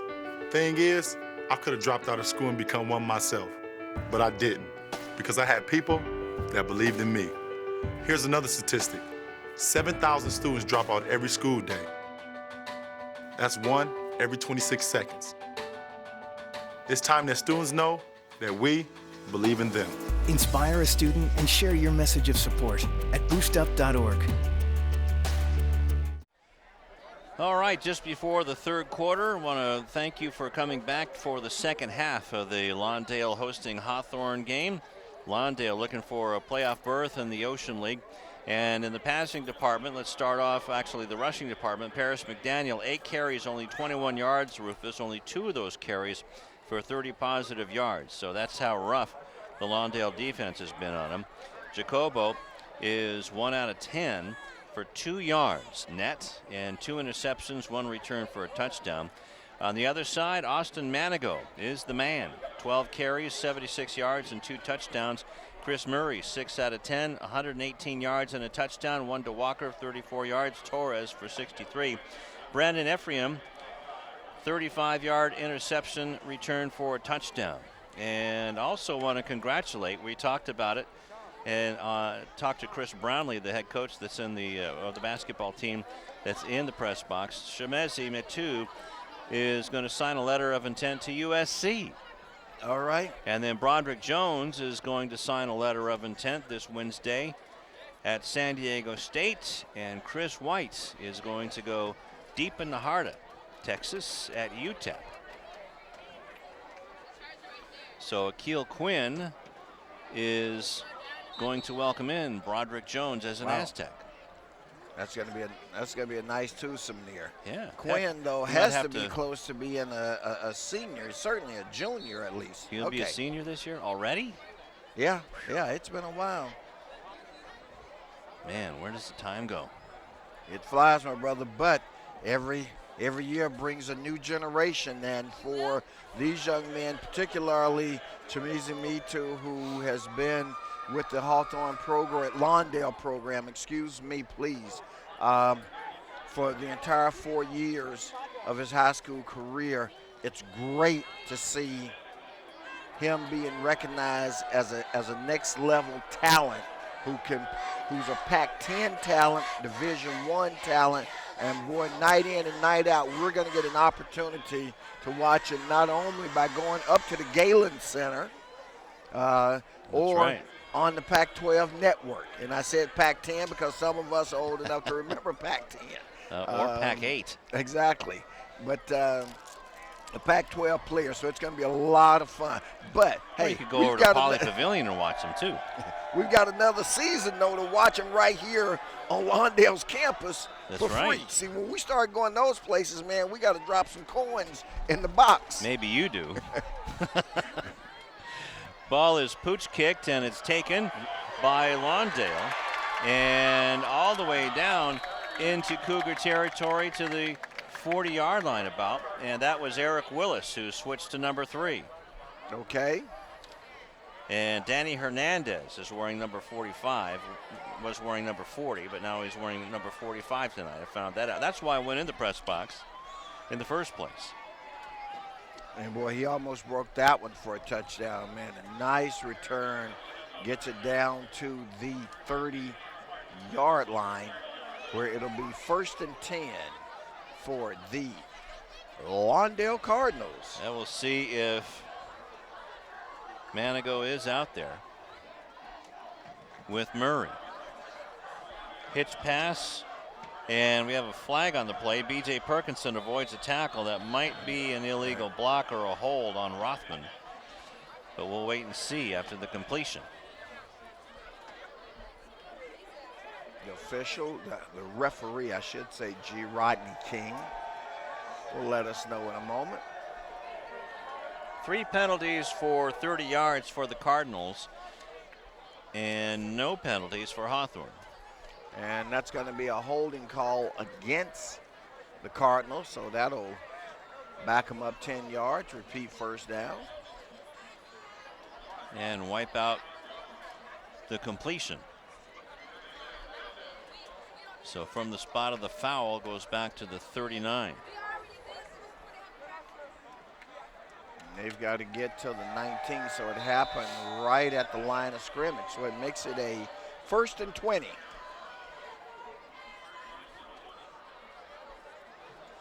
Hands the ball off to Manigo. Actually, it's a keeper on a good misdirection, and there goes Murray. Murray's going all the way towards the end zone and flies down to about the 10-yard line. Oh, they call it a touchdown. He flew into the end zone, and now we have a penalty that flew as well. That might be an unsportsmanlike after the fact. Wow. But so that's a 39-yard run, Rufus. And it looks like from the sideline they're going to go for 2.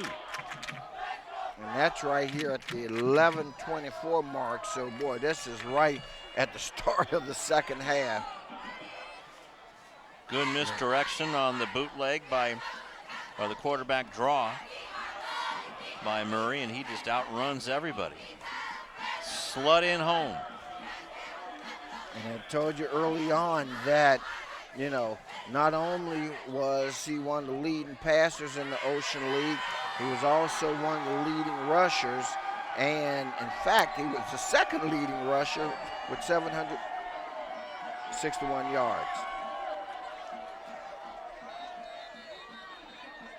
So it's a penalty on Hawthorne.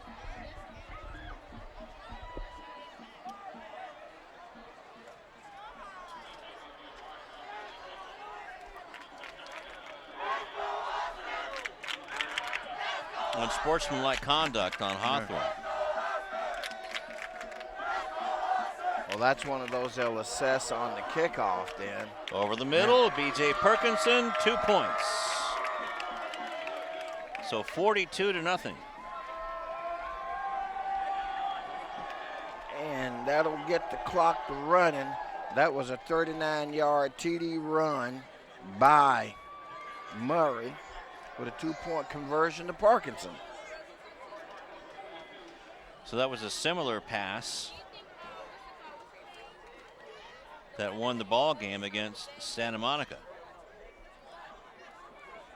Not quite as exciting. No, but hey, they'll take it nonetheless. And Absolutely. Guess what? That gets the clock to running, brother. We got a 42-0 contest, and that means the clock is going to run. Right now it's at 11:24.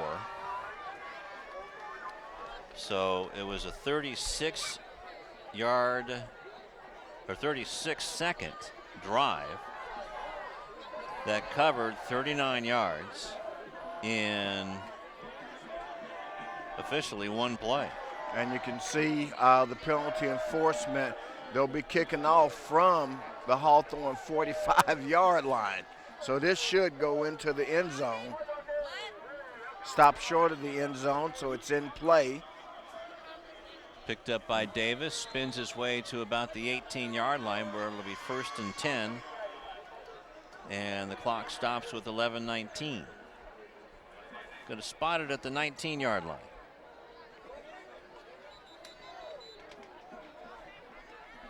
So the official, and that's what I thought, he's telling them, run the clock. We're in a mercy rule now.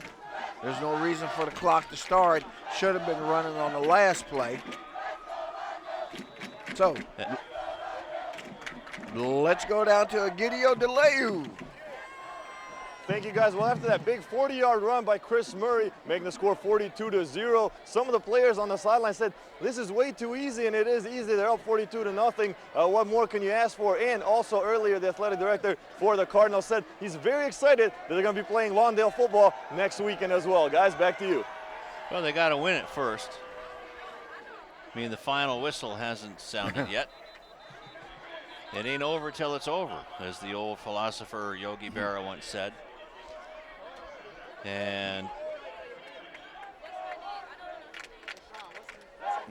that's Darius Flowers making the big tackle on Paris McDaniel with some help from Mr. Danny Hernandez.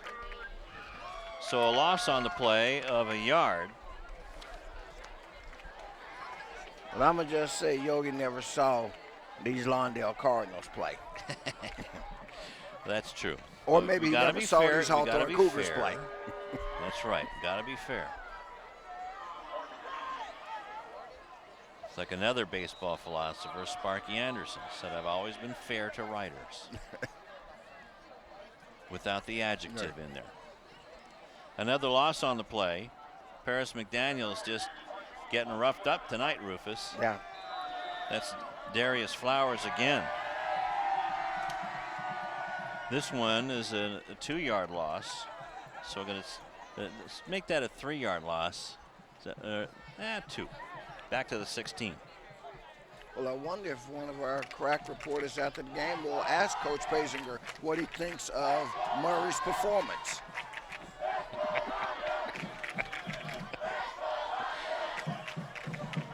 Paris McDaniel trying to sweep around. A flag comes out, and he is gang tackled. Jalen Walker in there. Flowers is in there. So is Anthony Gray. Let's see what the flag is. It's in the neighborhood of a holding call.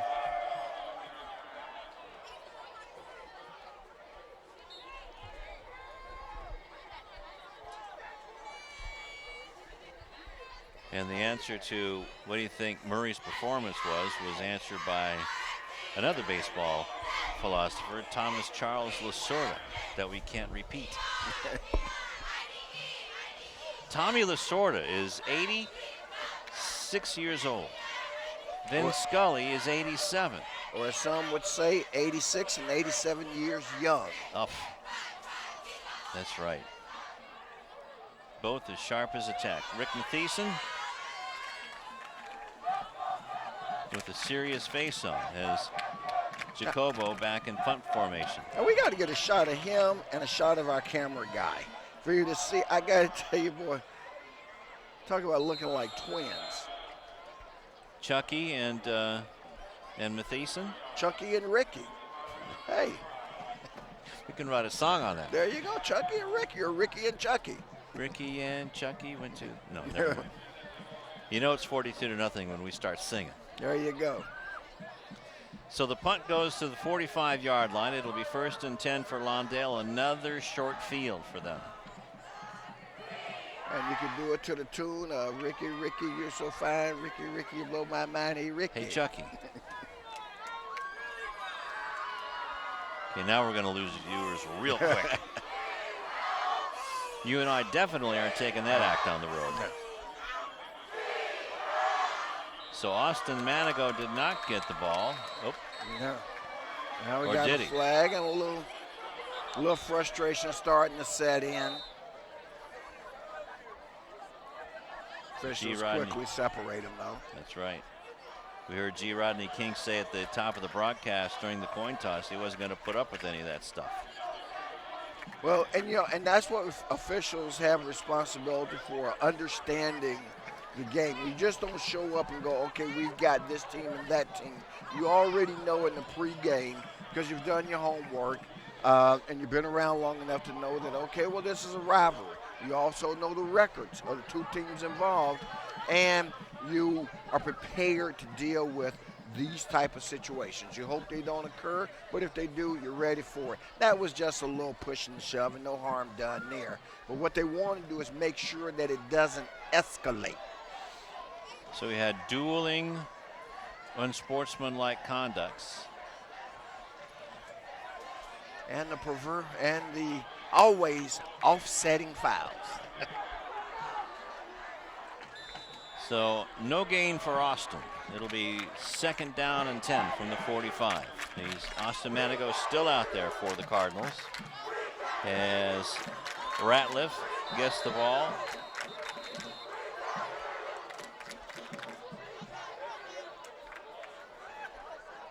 And making another tackle for Hawthorne is Mark Chisholm. So either Manigo isn't hurt as advertised or as much as advertised, or you're playing with fire to keep a kid in the game that you've won. Essentially, you got a running clock and you've got a playoff game coming next week. Unless you're playing for records and stuff like that, which I wouldn't risk a record for an injury.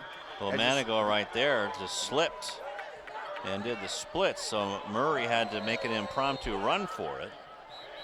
And we have another flag on the play, but Manigo got up, sprang up like a cat, and made a really good block to help Murray out. Now let's unravel this. Well, now first of all, you see Manigo coming to the sideline. Looks like he took himself out of the game. Now let's hope he didn't hurt a hamstring or a groin injury doing the splits. He's trying to clean off his cleats. So we have a holding call on the Cardinals at about the 46-yard line. So that should send it back 1 yard deep into Lawndale territory. Now let's see if there's a flag the other way. No, they just penalized the holding call. Thought maybe we were going to get another flag on some of the other extracurriculars. So clock rolling, 3:55 left in the third quarter, and it's 3rd down and about 17.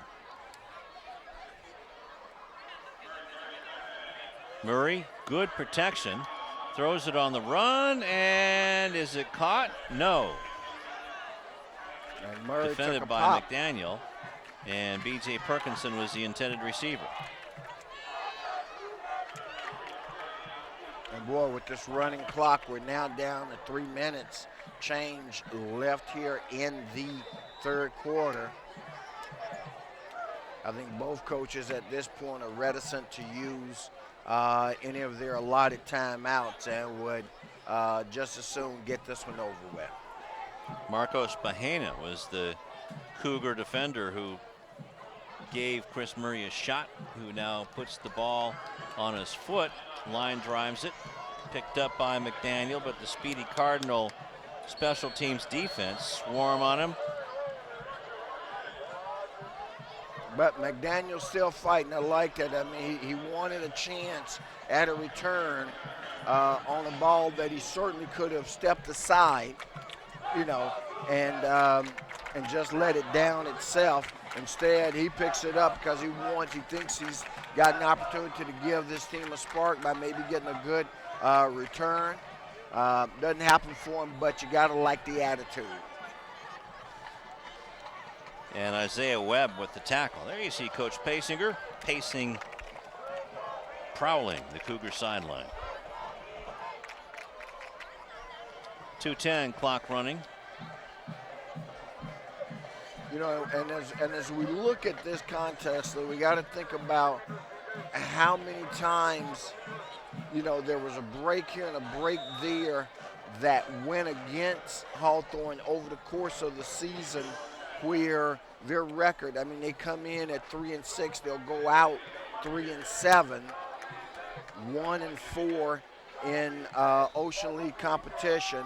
And just to think, 2 weeks ago, and you know, 2 weeks ago, this team is being talked about as a potential playoff team, and deservedly so. Let me be very clear, deservedly so. As Sebastian reported, there were some injuries that changed things, and now we've got more flags coming in, but there were some injuries that changed things for them.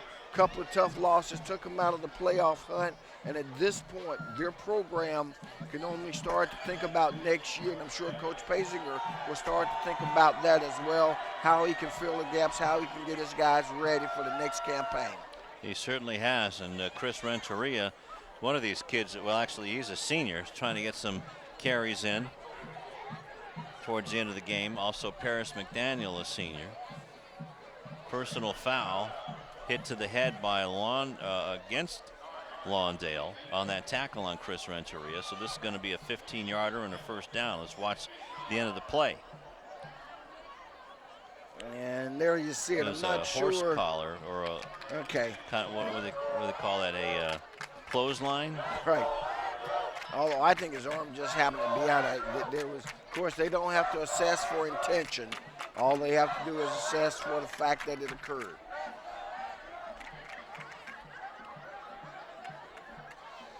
So it's a 9-yard gain for Renteria. Plus, oh my goodness, Darius Flowers with a big hit on Renteria. And we haven't mentioned it tonight, but as we watch the replay first, wow. And there you see Flowers hit. That's the end of the quarter, Rufus. A quarter that saw another scoring opportunity, as we're going to look at a replay of that last play. The hit by Flowers on Renteria. Ouch.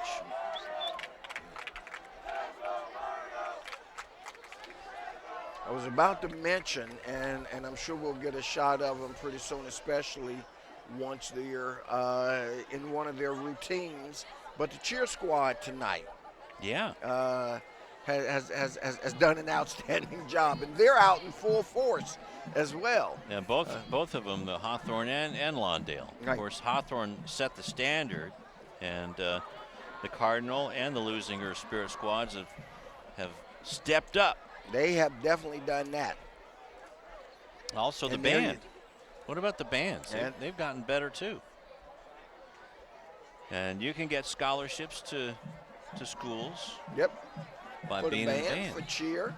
Yep. You know, and one other thing, and that's on a serious note, and on an equally serious note, as we watch Jacobo drop back and lay it up. He's got it down to the 20-yard line. Big connection, the biggest connection of the night for Jacobo. down to the 16-yard line.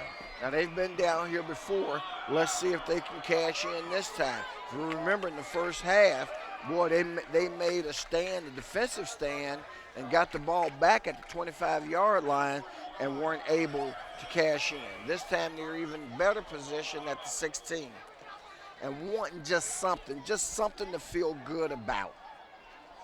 And you'd love to see it happen for this Hawthorne Cougar team.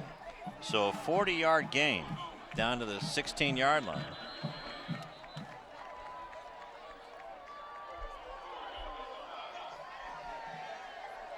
And the running play goes to Renteria again, and he's Darius Flowers. I don't know. Is there something we don't know about? Exactly. Darius is all over Renteria. Another yard loss. Now there's the Lawndale cheer squad. Yep. There's a whole lot of those Cardinals.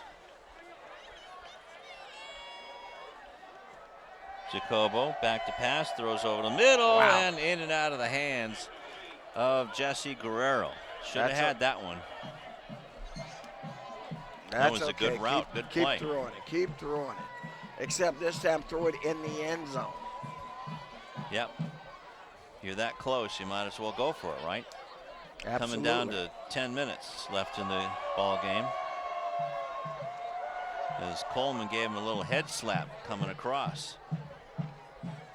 A lot of these kids are good friends. Obvious 4-down territory as it's 3rd and 10. Where they give it to McDaniel, and again, just nothing happening for him. Anthony Gray that time on the tackle with 9:30 left to go in the ball game. And that's a 4th down play after the loss of 2. Well, you can't say that this Cougar team hasn't had their opportunities to put the ball in the end zone, because at least twice they've had excellent field position. And now they're going to use a timeout. Hawthorne uses a timeout.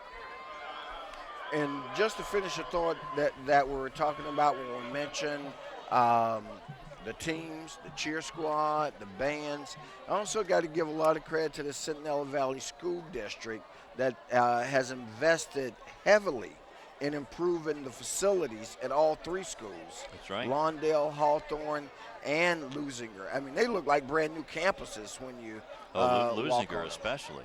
So, well, we know Lawndale is basically a new campus. Right. And Hawthorne has a number of capital improvements there. Yeah, was it the pool area? Right. They have a new pool. The facade, the new front of the building, it does look fabulous. And all of that, not to give you social commentary, but it does make a difference to the community. It makes a difference to the school. And believe it or not, yes, it does contribute to increased student performance. Looks like a nice place to spend your day. Yep. So 5:12 left to go in the 4th quarter. Jacobo slips, gets his footing, and throws it incomplete. Wow, had his big receiver open in the corner of the end zone. Yeah. He threw it over the middle, I guess, looking for Paris McDaniel. But big number 86, quite frankly, was wide open in the left side of the end zone. Yeah, that was Guerrero. And the clock still rolls. So the ball is turned over on downs.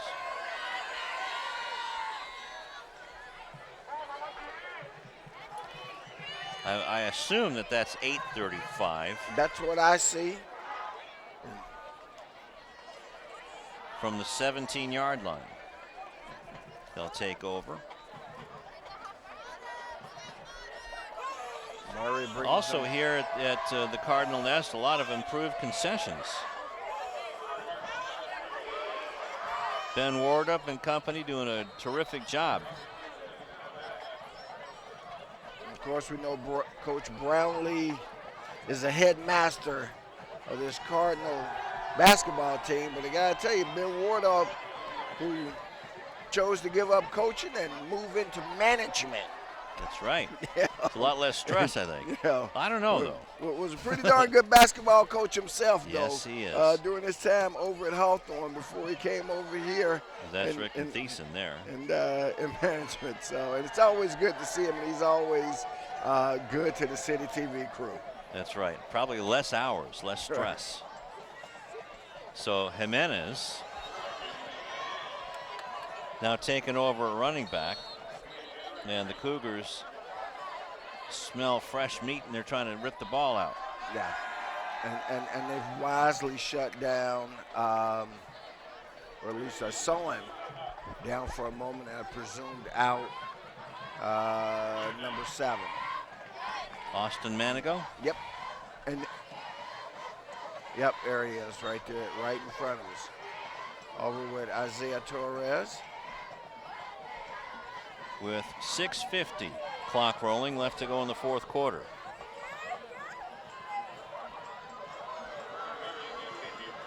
Jimenez will get it again. And a nice scamper and another flag. Maybe another unsportsmanlike. Yep. Well, again, as you mentioned, some pushing and shoving going on. G. Rodney King, the referee, explained all this to him right off the top, you know, that it wasn't going to be tolerated, that it was understood, that it was a rivalry. But, again, I think they're doing an excellent job of using the flags to keep this game under control and letting guys know what's not going to be tolerated. Now, that's a penalty. That's against Hawthorne. That was a late hit. So the ball is placed at the 38-yard line. So 12-yard gain for Jimenez. And then they're going to tack on 15 another more. 15. Still only the second penalty for Hawthorne on the night. You know, their pride's been bruised besides their bodies tonight. Right. 5:35 clock running left in the quarter. So 15 yards, it'll come into Hawthorne territory at the 46.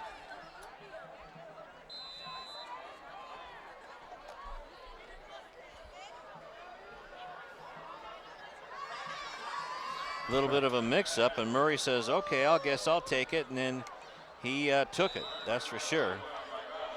It's Delgado on the tackle. And you got to think pretty soon that this may well be clock's running at 5 minutes. Well, I think after this set of downs, I don't think you should expect to see Chris Murray back tonight either. So it's 2nd and 11. 3 receivers in the pattern. The ball is handed off to Kiefer. Kiefer gets inside the 45-yard line.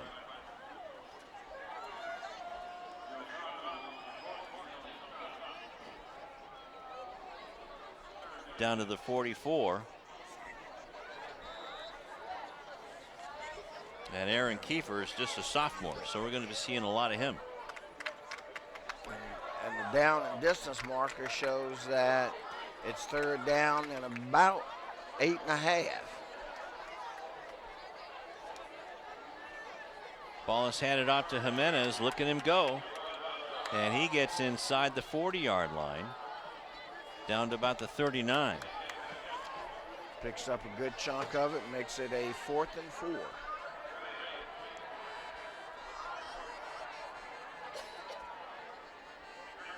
As you see on the replay there, some guys getting a chance to play that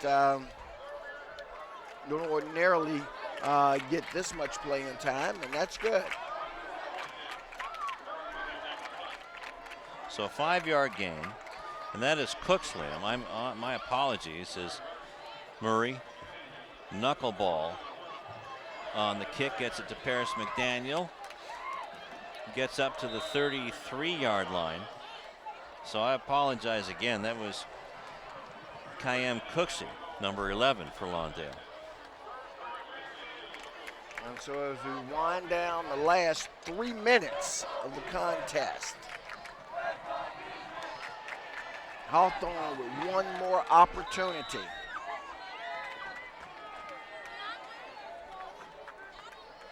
So at the 35-yard line, Hawthorne takes over.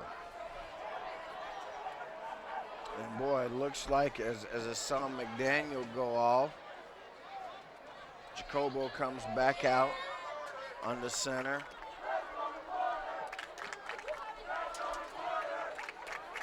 Christopher Renteria, oh my goodness. Darius Flowers has it in for Christopher Renteria. That's like a pit bull on a mailman. Right. That's just not working right now for Hawthorne.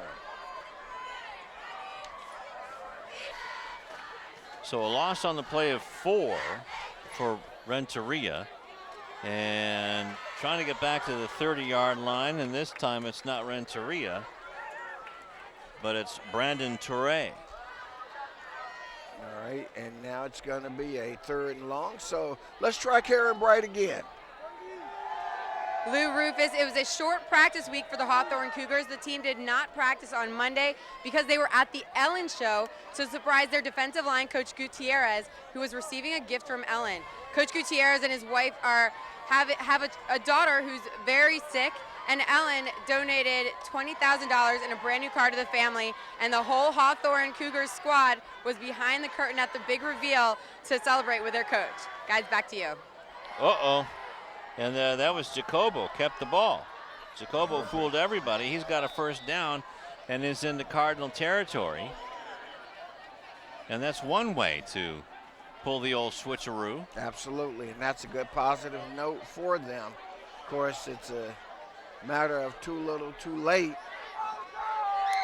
if you're the Hawthorne Cougars and the Lawndale Cardinals. They're celebrating.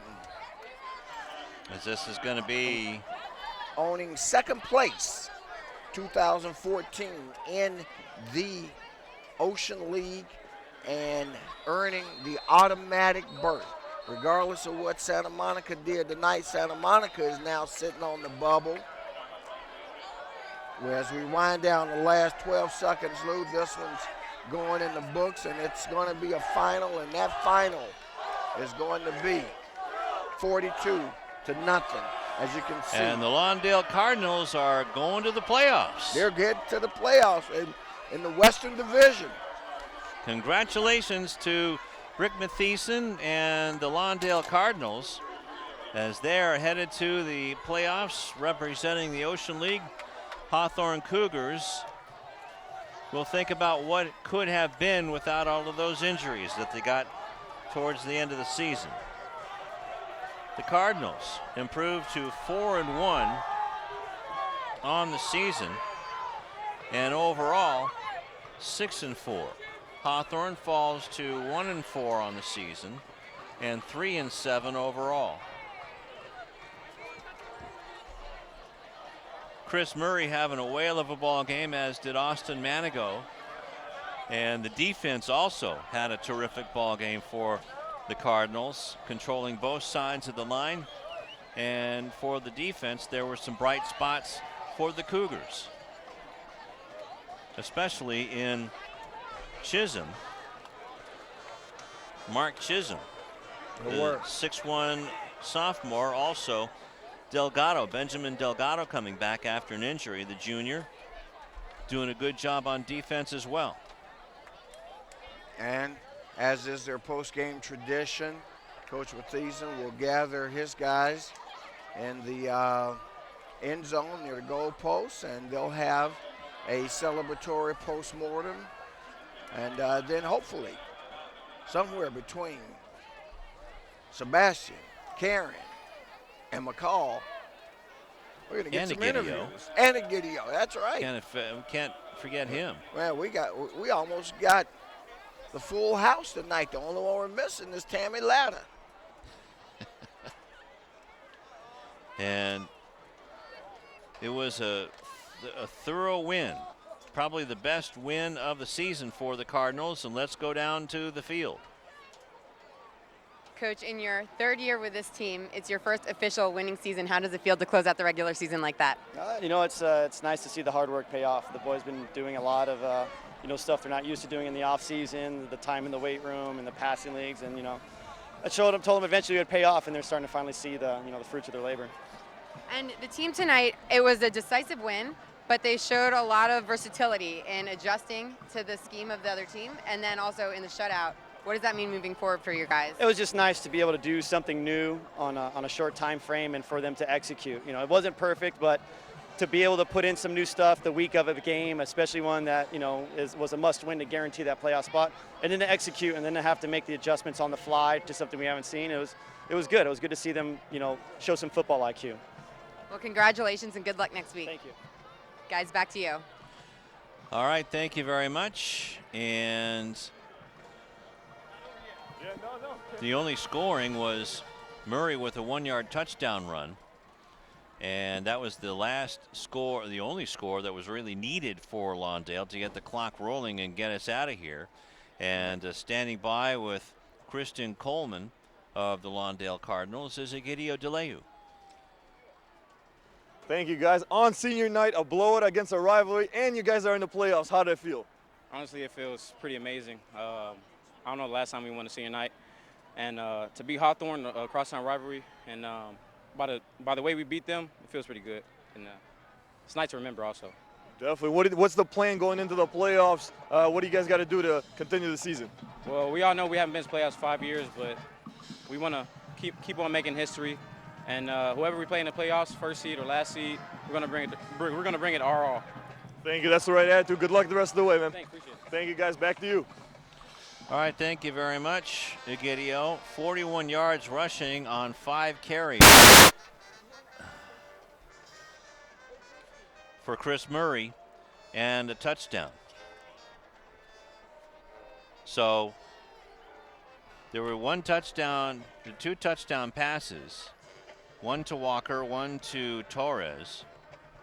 34 yards to Walker, 63 yards to Torres, and Brandon Ephraim had a 35-yard interception return for a touchdown. Austin Manigo had 2 touchdowns rushing in his 76 yards. Let's go down to McCall. All right, you guys, here with Chris Murray, quarterback from Lawndale. Chris, I got to ask you, before the game even started, what was the mindset going in? The mindset was to basically just keep calm and no matter what, just keep fighting hard, and that's what we did tonight. You guys came out of the gate strong on offense. What was the key for that? I believe that the key to most of our offense is not only the passing attack, but also in the running game. Yeah, their running game was on fire.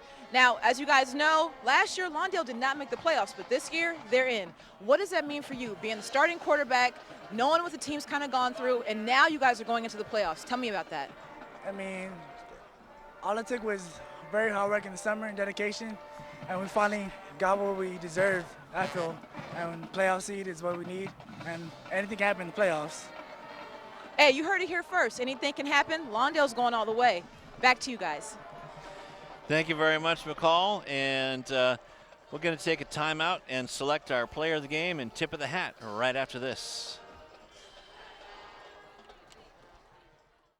Hi, I'm Donnell Beverly from the University of Connecticut, home of the 2011 National Championship Yukon Huskies basketball team, and you're losing your Olympians. Beverly around the back, follow-away jumper. Good, beautiful shot. It wasn't too long ago that I was playing basketball right here. I just want to thank him for having me here. I'm honored to play here. And the Huskies are the top dog in 2011. Winning the NCAA championship has always been a goal of mine, but so is getting a great education that will last me a lifetime. You can achieve your goals too. All you have to do is work hard and dream hard, and you can do anything you put your mind to.